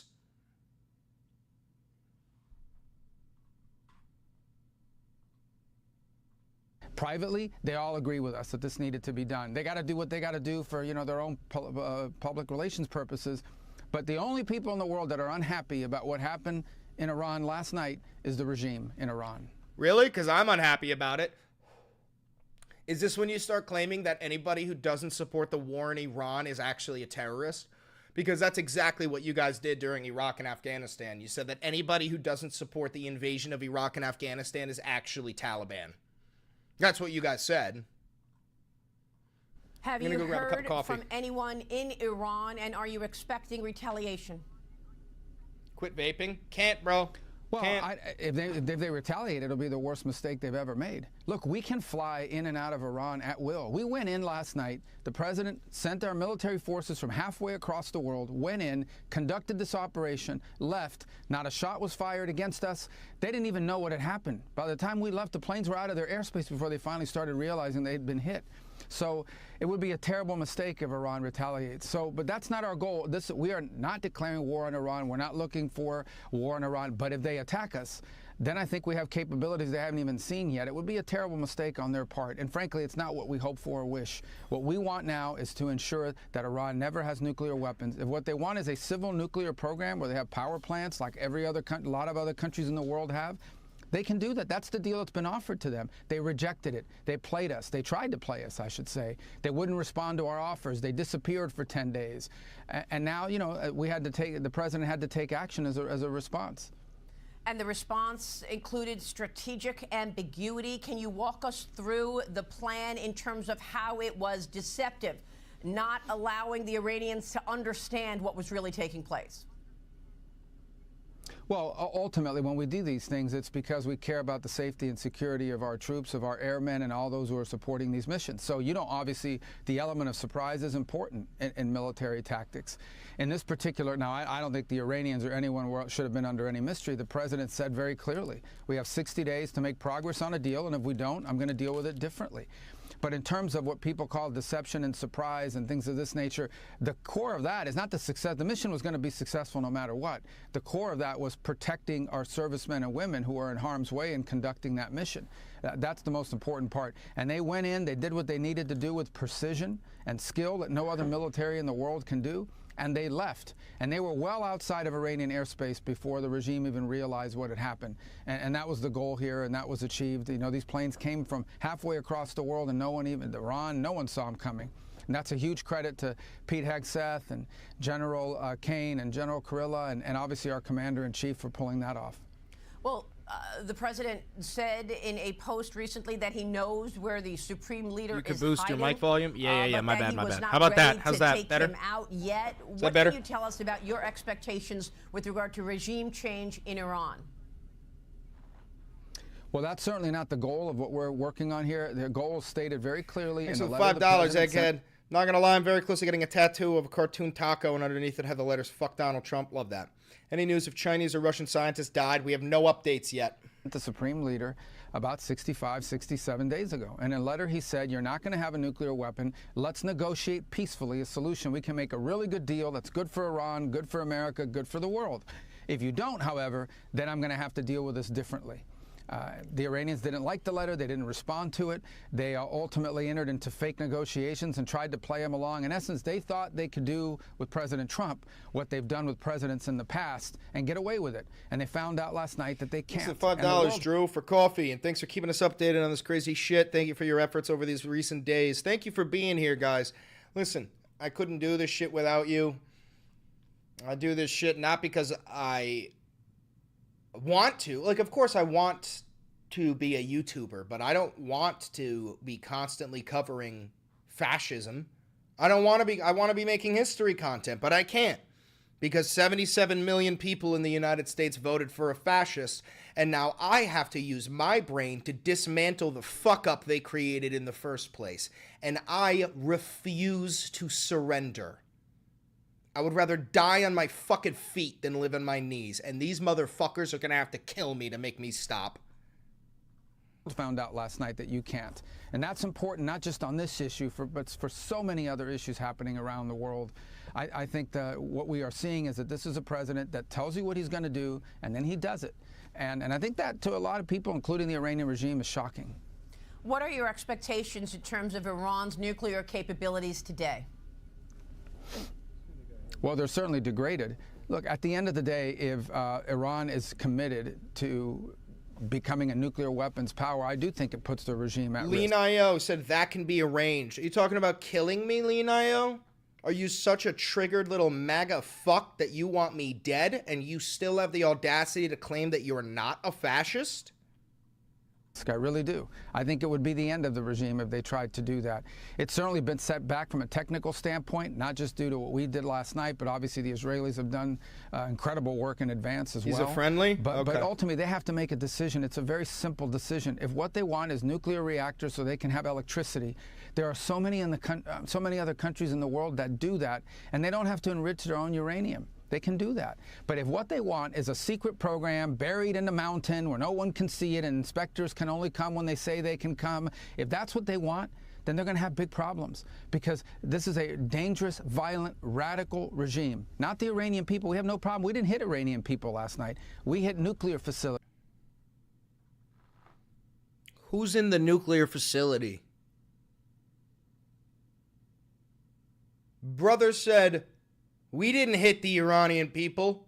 We hit a nuclear facility in Iran. What? And if what they want is some secret program that looks nothing like the civil nuclear programs around the world, it looks a lot like you're trying to build a bomb, they're going to continue to have problems, not just with us, but with many other countries in the world. Problems like what? What do you mean? You are right, David. You are right. Like the problems we're facing right now. Listen, why do we have bases in Saudi Arabia and Kuwait and Qatar and UAE? All of those bases are there to help protect those countries from Iran. No, they're not. All of those bases are there to farm oil. That's why they're there. They're to defend our interests in the region. It's not to protect anyone from Iran. Why did Hezbollah exist? Because of Iran. No, Hezbollah existed because of U.S. intervention in the Middle East. Hamas exist because of Israeli intervention in Palestine. Of Iran. How do the Houthis exist? Because of American intervention in Yemen. Iran. Who built the IEDs that maimed and killed American soldiers in Iraq? CIA assets who fucking taught them how to do it during the fucking Soviet-Afghan war. Iran. History content now. Thank you so much for being your authentic self and educating these fucking Trump supporters. Your content keeps me informed. Thank you very much. Chris, I meant the government could do that. I wasn't threatening you. It's okay, Lean. I'm sorry. I didn't mean to be so mean to you. I love you. I love you. I love you. Behind every problem in this region. They are the sole source of instability in the entire Middle East. Yes, World War II Japan was fascist. And the world's been paying a price for this for 40-something years. Imagine those people having a nuclear weapon. Just one nuclear. Imagine us having a nuclear weapon. The most bloodthirsty regime in human existence. Why don't you count the amount of fucking dead in Vietnam? Why don't you count the amount of dead in Korea? The amount dead in Laos, Cambodia, Syria, Kuwait, the Gulf, fucking Iraq, Afghanistan, Yemen, Lebanon. How about we, the United States of America, the largest terrorist organization on planet Earth, how about we can't have a fucking nuclear bomb? Weapon, or even the capability to being on the threshold of having a nuclear weapon. Clicked on the stream 45 seconds ago. I can tell this guy's miserable. Dude, I licked on your mother's cream 45 seconds ago, and it was equally as miserable. That is unacceptable. President Trump did the world a favor last night, and now Iran should sort of wake up. The Iranian regime should wake up and say, okay, Puffin, I love you. If we really want nuclear energy in our country, there's a way to do it. That offer's still there. We're prepared to talk to them tomorrow and start working on that. Steve Witkoff has traveled extensively around the world trying to reach that deal with them, but they play too many games. They play way too many games, and now they've found out. The president has said many times no nuclear weapons, but the ultimate goal also happens to be no biological weapons, chemicals, no drones, no proxy warfare. Do you believe that the Iranians will follow that and you'll achieve the ultimate goal of success here, long term? Well, I don't know what they're going to decide to do next. If they're being rational, I think they realize, if what they want is a country that has a nuclear energy program, they can have that. I mean, many countries around. You think the false flag op by July 4th has to pass the BBB due date? What? Oh, yeah, it'll help pass the big, beautiful bill. On the world. I don't like the regime, but we're not into the regime change business here. We're into the safety and security. This motherfucker just said the United States is not in the regime change business. We are absolute. Benjamin Netanyahu said himself that he wants regime change. Like, this is regime change. That is exactly what this is. United States business. So that's a choice they'll have to make. I hope they're being rational in their decision making. But I think the most important thing I hope they realize is the game is up. Okay, they have played the world for 40-something years with these nuclear talks and this, delaying things. They got a crazy deal out of John Kerry when he was Secretary of State under the Obama administration, where they got billions of dollars. And by the way, agreed to something that allowed them to continue to build their missile capacity and sponsor terrorism. They've been playing the world for 40-something years. They're not going to play President Trump. And they found out last night that when he says he's going to do something, he'll do it. And he doesn't want it. He didn't say that he was going to bomb them. The whole 60-day thing, Trump never told the Iranian negotiators that they had 60 days before they would be bombed. Never once. And I don't know if you guys know anything about negotiations, but you're supposed to set a timetable for both parties to understand that after this day, the negotiations are off. If you didn't tell them they had 60 days until they were bombed, then they did not know. It's very fucking simple. I'm going to do it. It's not his first choice. But it's the only choice. That's the only choice the Iranian regime left us, because they play too many games. They use diplomacy to hide behind and obfuscate and think they can buy themselves time. They think they're cute. They're not cute. And they're not going to get away with this stuff. Not under President Trump. The Europeans have been feckless pretty much throughout this conflict in the last several weeks. What are your expectations for our partners and allies in Europe? Well, look, I think the Europeans, particularly the Germans, the French, and the Brits, have made very clear that Iran cannot have nuclear weapons. In fact, I think the French, for the first time, have kind of leaned forward even more and said they can't even have an enrichment capability. There are existing... Yeah, go ahead, 55 Classic. Go for it. ...sanctions under the old JCPOA that we're no longer a part of, but they remain a part... Just tag me whenever you post it, please, so I can see it. Iran is in complete violation. Okay, and so those three countries have to make a decision by no later than October of this year whether to put sanctions back on Iran, snap them back. And we encourage them to continue to press them on that front, because that's another set of pressure. So, what up, Keenan? Obviously, these are allies and partners we work with closely on a bunch of issues around the world, and I think they have in their hands a very powerful piece of leverage on the Iranian regime, which is the snapback provisions under the previous JCPOA. Connor, how you doing, Connor? So far, they've been very tough and strong on that, and we encourage them to continue to do so and to continue to tell the Iranians, the Iranian regime, I keep saying Iranian regime because it's not the people we have a quarrel with, the Iranian regime, they've consistently messaged them, and we're grateful for it, that the solution to this problem is negotiate directly with the Americans. That's another thing. They don't even talk to us directly. We always have to have a middleman. They want to pass messages and notes like we're in third grade. We're not doing that anymore. Direct negotiations. Thanks, Let's Nick. talk about how we peacefully resolve this problem. The Europeans have pressured them on that point, and we encourage them to continue to do so and are grateful that they've been doing that so far. What about our allies in the Middle East right now? Interesting to note that we have not heard from any of the proxies of Iran. No comment from the Iranians so far. No comment from Hezbollah or the Houthis. What are your reactions there, as well as our allies in the Middle East? A good idea. Where do you think Benjamin Netanyahu is right now? Do you think he's in Israel, where the bombs could hit him? He's in Greece. And Trump, of course, using his first trip internationally to go and strengthen relations with our friends in the Middle East. Well, we made clear that any of these proxies attack America, we're not only going to deal with the proxies, but we're also going to pin it on Iran. We know who's behind these. That's another thing they do. They create these little groups like the Shia militias in Iraq and Syria, and then they hide behind them and pretend it's not them. We know it's them, including the Houthis, by the way. So Iran will be held responsible for the actions of these groups.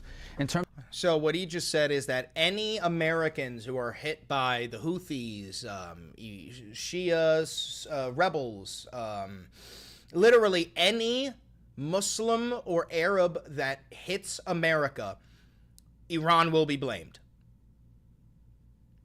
Sounds justified. That's a joke. In terms of the other countries in the region, look, I think that we've worked very cooperatively with them. The president just had a great visit to Saudi Arabia, to the UAE, and to Qatar. Very of course productive. The Brits are going to join the fight. But I just ask and remind everybody, the only reason we have U.S. bases in the region, the only reason we have an air base in Qatar, an air base in UAE, an air base in Saudi Arabia, is oil. Because they are afraid that Iran will attack them. That's not true whatsoever. We have those bases in order to farm oil and opium. That is why. They want us there to help defend them. And so, you know, if Iran wasn't a threat, we wouldn't need those bases there. So these countries fully recognize the threat. Really? So you're saying if you completely destroy the Iranian regime, you will just get rid of our bases throughout the Middle East? Because I don't buy that. That Iran poses. That's why they want us there, to help defend their oil fields and their infrastructure. Or help there them it is, defend to help defend their oil fields. Now they're just saying it. Now they're just saying it. Iran is just a convenience. It's a convenience to excuse any and all oil farming in the Middle East. And if the Iranian regime was no longer a threat, we wouldn't need to have any of these bases in the region. We wouldn't need to have any American service people in the region. But that's the state of affairs right now. So these countries understand what Iran is and what the regime is, and they get it. They understand it. How long have these plans been in place to take out the nuclear facilities? Well, the president makes the ultimate decision, and look, in terms of plans, I mean, we have all sorts of contingency plans for all sorts of possible strikes all over the world. Once the president says, okay, work up options for me, they obviously go back and, you know, refine those. And then there are multiple points along the way in which the president has decisions to make about go or no go. And it really comes right up to 10 minutes before the bombs are actually dropped. So the president retains, as commander-in-chief, full control of these operations. But we have incredibly capable military people in our country. The operation yesterday was extraordinary, really extraordinary. Obviously, there are elements of it that will not ever be publicly shared, but suffice it to say that there is no country in the world that can do what the United States did last night through our incredible military led by our commander-in-chief. And I think a lot of credit goes out to Pete Hegseth, our defense secretary. Did a phenomenal job. Weekend Fox News host and alcoholic Pete Hegseth. Of managing this process. And obviously all the way down to the airmen and others who conducted this operation. It was flawless. It was perfect. It was executed with extraordinary skill, and I think demonstrates the capabilities we have, which no other country in the world has anything remotely close to this. Secretary, what does the road ahead look like? Thought maybe she'd listen to Chris. Brother, I can't tell you where to move. I cannot tell you if you're trying to move for safety. I can't tell you where to fucking move, bro. Global thermonuclear holocaust does not stop at Greece. It triggers tsunamis that wipe out the entire fucking planet. It wipes out the Arctic. It ends the world. It shifts tectonic plates. It triggers supervolcanoes. I'm sorry. I'm sorry, brother. I'm sorry. Like from a military standpoint in the U.S. regarding Iran over the near term? Well, we've achieved. Yeah, we've achieved our objective. Our objective was to severely degrade and or destroy 3 nuclear sites inside of Iran. One of them had 60% enriched uranium. 60%. Remember, you only need like 3.67% for a nuclear power plant. You only need 20% enriched, very small quantities for like medical isotopes and that kind of thing. The only countries in the world that have anything close to 60% enriched uranium are countries that have nuclear weapons. Thank you for becoming a loyalist. Appreciate that, what I can't know. They have stored 60% enriched uranium in one facility there called Esfahan. They were threatening to create even more of it. And then they had all these centrifuges that were capable of enriching up to weapons grade at 90% buried in mountains. I know, but it's all for peaceful purposes. Give me a break. Everybody gets it. You know, unfortunately, they've been able to get away with that game for a long time. Those are the objectives last night. Yeah, he's been hiding in Greece the whole time. Nuclear-related sites controlled by the Iranian regime. And now what happens next will depend on what Iran does. Must really suck to be you, Chris. I couldn't imagine waking up being trapped in the prison that is your mind and to see your face in the mirror. I'm sorry, it must be hard. Thank you, brother. I appreciate that. Next, and the regime does next. If they attack $10 donation from Wrench. Thank you for keeping us updated and being a real one. 8647. Thank you, brother. Appreciate Terrible that. Mistake on their part. There are a lot of. They are completely vulnerable. Completely vulnerable. They don't control their own airspace. They can't protect their own airspace. They can't even protect their own leaders. So I think it would be a big mistake if they did anything against us. But look, they'll have to make that decision, and the president will respond accordingly and decisively. But no one after last night. Real quick, guys, friendly reminder: like, comment, subscribe, hit the notification bell. It costs you absolutely nothing, and it helps me immensely. If you do want to support the channel financially, I'm a douchebag from New York who majored in history, minored in political science. There's nothing I hate more than fascists. So if you want to support me financially, because this is what real independent media looks like, I've never had funding or a conversation with an advertiser. I've never done an ad read. So if you do want to help me, a couple of ways you could do it are by becoming a member for $5. You could become a patron for $5. You could buy Valenti Videos merch down below. You could use the 40% off discount code for Ground News Vantage subscription. And you can just donate to the channel.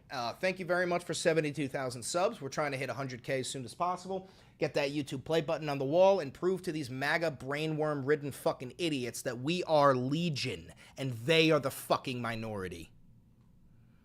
Should be under any illusions. When Donald Trump says I don't like do raisins. something, when the president says this president says he's going to do something, he's not just wasting words. He means it. So, was it fair to say they were 1 week away from having a nuclear weapon? And is I am indeed a Kyle Kulinski fan. that all destroyed at this point? Is that gone? I think it's... Yes, if U.S. bases are struck, it will drag all of NATO into the fight. That is because of Article 5. I think it's fair to say they have everything you need. If one of us to is make a attacked, nuclear all weapon. of us are Everything. attacked. They have the enrichment capability. They have highly enriched uranium in sufficient quantities to make at least 9 or 10 bombs. All they have to do is spend a couple days enriching it from 60 to 90%. We're certain they have a weapons design. They have mid-range missiles. They have short-range missiles that they could put warheads on. And by the way, they claim to have a space program. It's not a space program. Iran's not going to the moon. They have a space program because they're trying to develop ICBMs, long-range rockets that could one day reach the United States the way North Korea can already reach the United States with their ICBMs. Dude, North Korea could launch a fucking nuke from the Empire State Building and they wouldn't even be able to hit Central Park. They're working on. They have all the pieces in place to have a nuclear weapon. All that's missing is flipping the switch. But in terms of all you things you need, all the structures, all the science, all of that, they had it all in place. Now, not so much. And that's why we did the world a great favor. Or we would all wake up one day in less than a decade in a world where radical Shia clerics control nuclear weapons capable of reaching not just the Middle East, but all of Europe. We already live in a world where radical Christian zealots control nuclear arsenals, such as Ted Cruz, who said that we have a biblical obligation to always protect Israel. That's our government. That is our government.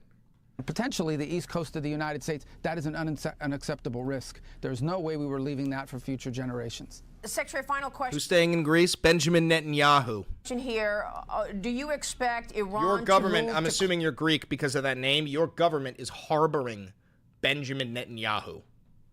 Close the Strait of Hormuz to try to disrupt oil transportation across the world? Well, I encourage the Chinese government in Beijing to call them about that because they heavily depend on the Straits of Hormuz for their oil. If they do that, it'll be another terrible mistake. It's economic suicide for them if they do it. And we retain options to deal with that. But other countries should be Yes, looking the United States of America is the only nation who has ever invoked Article 5. That was after 9/11. We are the only nation on Earth in NATO who has ever invoked Article 5. Thank you for the $5, Egghead. $2. Here comes the sun. Do-do-do-do. that as well. It would hurt other countries' economies a lot worse than ours. It would be, I Petition think, for Chris to move to Iran. Why would I move to Iran? I'm American. I want to fix my nation. This is my nation. I'm a patriot. I want it to improve. Of escalation that would merit a response, not just by us, but from others. What is Article 5? Article 5 of NATO says that if one of us is attacked, all of us are attacked. It is why when we got attacked on 9/11, all of our NATO allies participated in the Iraq and Afghanistan wars. They're going to say what they need to say. You know, these are the things that need to happen for their own internal politics and so forth. But in the end, we're going to judge them by the actions that they take moving forward. We had 3 objectives. We struck those 3 objectives with decisive force, and that was the point of this mission, and that's what we achieved. What happens next will depend on what they do. They want to negotiate, we're ready to negotiate. They want to get cute and do things that are dangerous, we have responses available that are devastating. Secretary, was China complicit? We know that jets flew into Iran. We don't know what were on those jets. No, we don't have any evidence that the Chinese were involved in anything other than perhaps trying to get Chinese nationals out of Iran. Okay. Secretary, thank you very much for joining us. No, wait. Steve Ducey. I'm Brian Kilmeade. Me too, Brian. Me fucking too, Brian. Honestly, me too, Brian. I'm Brian. Kill me. Oh, it's never not funny. It's never not funny to hear him say that.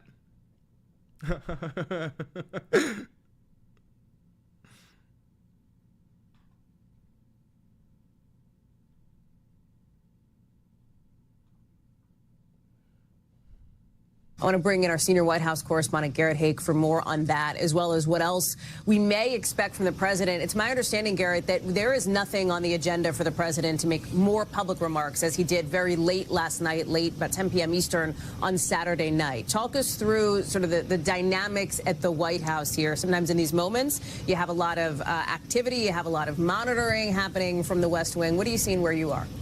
Yeah, Hallie, if there's monitoring happening here, it is mostly low-key today. There is no Marine in front of the West Wing, which usually, but does not always, signify that the president is in the office. What we've seen today is this very coordinated response from the White House and from several cabinet secretaries and from the vice president to deliver, I think, one really key message to the Iranian regime. The phrase terrible mistake has been used by all of these people. It's the message to Iran not to retaliate, that the administration believes Iran needs to take this one on the chin and then resume negotiations, or, as you and the general were just discussing, face more severe military consequences. We talked about this earlier in the hour, the two somewhat contradictory promises that President Trump has made, both to end Iran's nuclear weapons program and keep the U.S. out of foreign wars. For that, he's going to need some degree of cooperation on Iran, some willingness to come back to the table. And the administration seems to be very publicly making that case that that's the best outcome for the Iranians as well as for the U.S. at this hour. We thank you for watching. And remember, stay updated on breaking news and top stories on the NBC News app or watch live on our YouTube channel.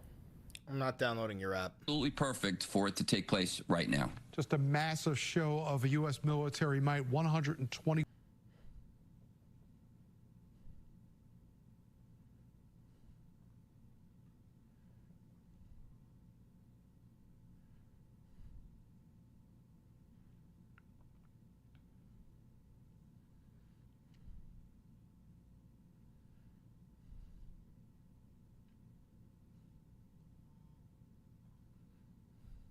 A Fox News alert if you're just joining us this morning. What are the chances this war escalates further? 100%. What is the other option? The other option is the Iranians completely unconditionally surrender. No pushback, no consequences, nothing. If you think that is going to happen, brother, I have beachfront property in Louisiana to sell you, okay? Right on the fucking ocean. An urgent update out of the Middle East. The United States carrying out a highly precise military operation last night, knocking out 3 of Iran's most important nuclear sites. We're getting our first images of the strikes overnight. 6 of America's 30,000-pound, 20-foot-long bunker buster bombs were used for the first time in warfare to strike the core of Iran's nuclear infrastructure. It's being held as an unprecedented and largely successful attack. The 3 nuclear sites targeted in this mission, Fordo, Natanz, and Isfahan, significantly setting back Iran's ability to produce a nuclear weapon. Todd, send it over to you. Griff, thank you. Our next guest heard the blast of the missiles. Former Israeli government spokesman Eylon Levy joins us now from Tel Aviv. Eylon, what is the reaction? This guy right here, who looks like a nice Jewish boy, is about to say the most genocidal shit you've heard in a while. Let's see. Israel this morning to this historic strike. Israelis woke up this morning to the news that President Trump did the single most heroic thing that any American president has ever done in the Middle East.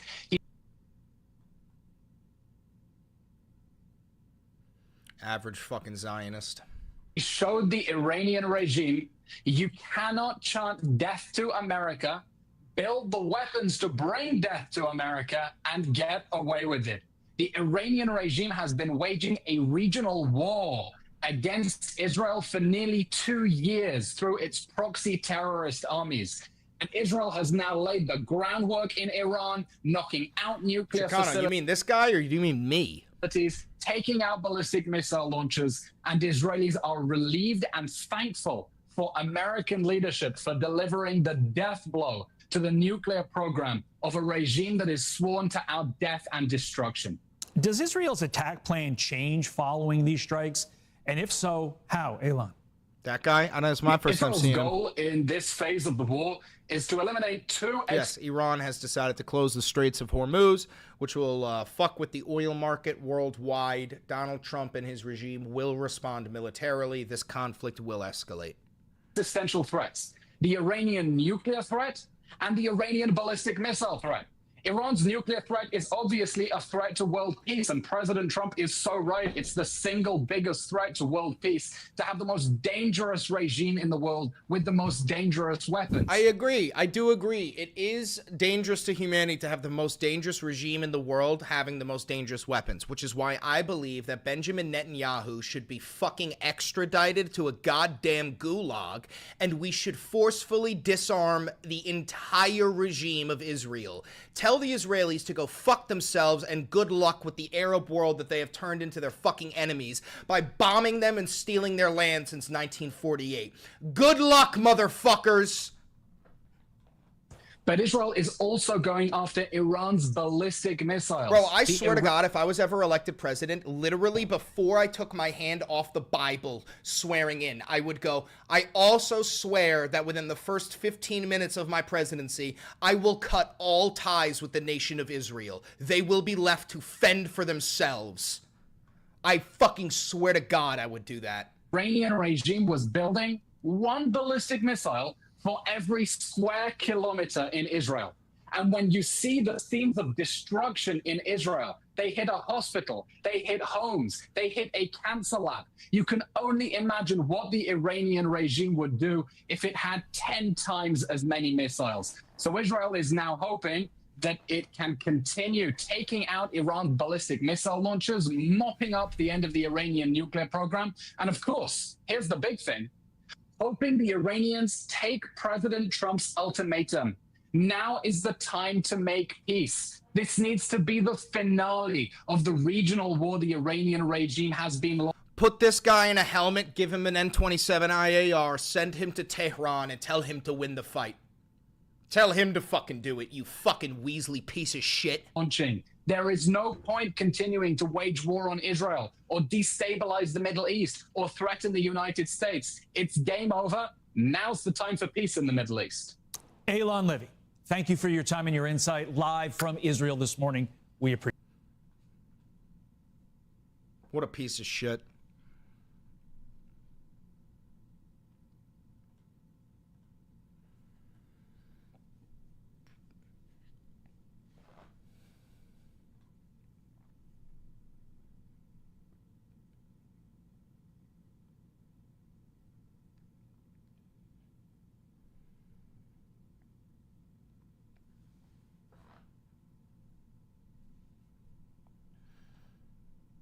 Javed Ali, the former senior director for counterterrorism on the National Security Council. Thank you so much for being with us.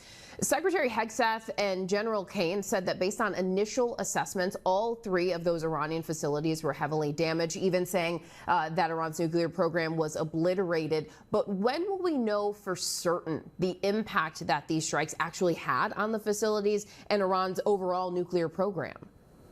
So, Janae, nice to be with you. And this is a really complex question, and initially in the aftermath of military operations, it takes time to assess the damage to the physical buildings and infrastructure. What happened to all the people calling you a warmonger? Well, they just found out that they have to warmonger in order to still be a fan of Donald Trump. So they're realizing, oh, fuck, I should probably take notes. I should probably realize how to do better warmongering, because the only way to support Donald Trump is to be a warmonger. Personnel, if they were being targeted, but this is a completely different sort of ball of wax. You're thinking, or trying to assess the damage to these uranium enrichment facilities or nuclear fuel storage facilities, especially with Fordo being buried 250 feet underground. I don't know if right now that the U.S. has the 100% confidence answer to say that Iran's nuclear program has completely been destroyed or disabled. It certainly has been damaged, but I think it's going to take some time to get to that. I know the Samson option, Jacob. Samson option is if Israel is at risk of being lost to foreign enemies, like Israel is actually about to be annihilated, Israel will launch all of their nuclear weapons aimed at every single nuclear armed nation on planet Earth, including the United States of America, sort of as like a great reset button. That is literally Israel's nuclear policy. Final judgment, but that's what happens in the aftermath of these operations. You can't make that What the fuck kind of plan is that? An Israeli kind of plan. The most selfish shit you'll ever hear, because Israelis think they're the only people that matter. This early. Yes, until it is inspected and verified. But as far as what the Iranian regime will do next, President Trump says that now is the time for peace. Is there still a chance that after these airstrikes, they could decide to resume talks or seek 0% a peaceful chance. Solution, as President Trump has called for? Why would this spiral into World War III? Because there's already 8 nations involved in this, and there will be more. Another one of these really difficult sort of moments, and I would assess that Iran is really backed into a corner right now, and the pendulum has swung back to Iran for the next move. Will the next move be, like you said, finally relenting, sort of getting back to the negotiating table, either with the U.S. or perhaps even with Israel in a sort of a different kind of diplomatic agreement, not just on the nuclear program? That is possible. But also seems unlikely based on the comments from the supreme leader and other Iranian officials. And at the same time, will Iran respond militarily or even unconventionally to now the U.S. attack? And they are clearly fighting Israel or they have been fighting Israel for the last 10 days. So Iran's almost in a lose-lose situation at this point, because no matter where they turn, they are going to they're under serious pressure, and even on the diplomatic side, they're going to have to make concessions that were probably unthinkable 10 days ago before this conflict started. And to that point about how Iran responds, whether they are able to respond, our Marcus Moore was just talking about Israel's reaction earlier. The IDF, an IDF spokesperson saying that they would continue targeting Iranian bases depending on how they respond. Would Iran even be able to continue fighting against Israel and the U.S. at this point? Well, Iran still has some capacity with its ballistic missiles, cruise missiles, drones to launch the pattern of attacks we've seen. Homunculus, Khamenei has already approved blocking the Strait. The Iranian parliament has already voted on blocking the Straits of Hormuz.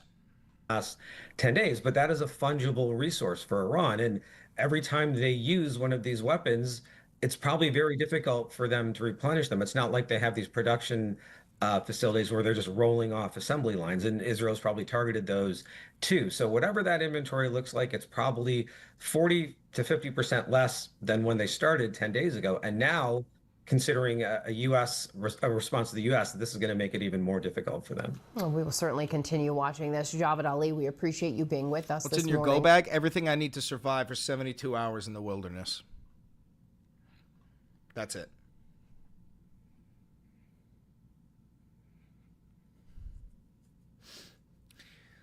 All right, let's check Trump's truth, and then I'm going to hop off. Let's see if he's got any new Truth Social posts. Nope, nothing new. Nothing new. All right, guys, I'm going to take a break. I'll go live again if some crazy shit happens.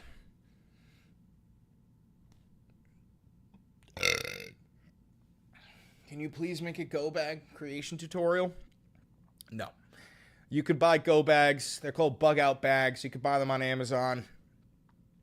Water purification tablets, maps, flares, flint, fire starters, medical kits, MREs, all the shit that you would need.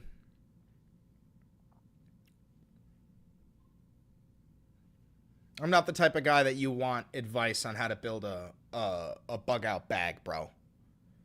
I am not the guy that you should be trusting for what to put in your go bag at all.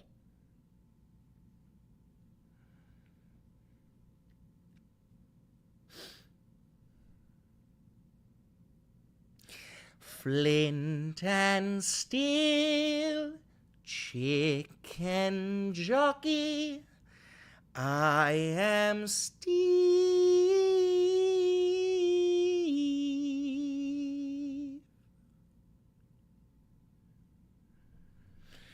I'm out of here, guys. Thank you very much. Don't forget to like, comment, subscribe, and hit the notification bell. It costs you absolutely nothing, and it helps me immensely, okay? Bye, everybody. Thank you very much. Have a good one, have a good one, have a good one. Bye, everybody. Bye, bye, bye, bye, bye, bye, bye. Bye-bye-bye, bye-bye-bye, bye.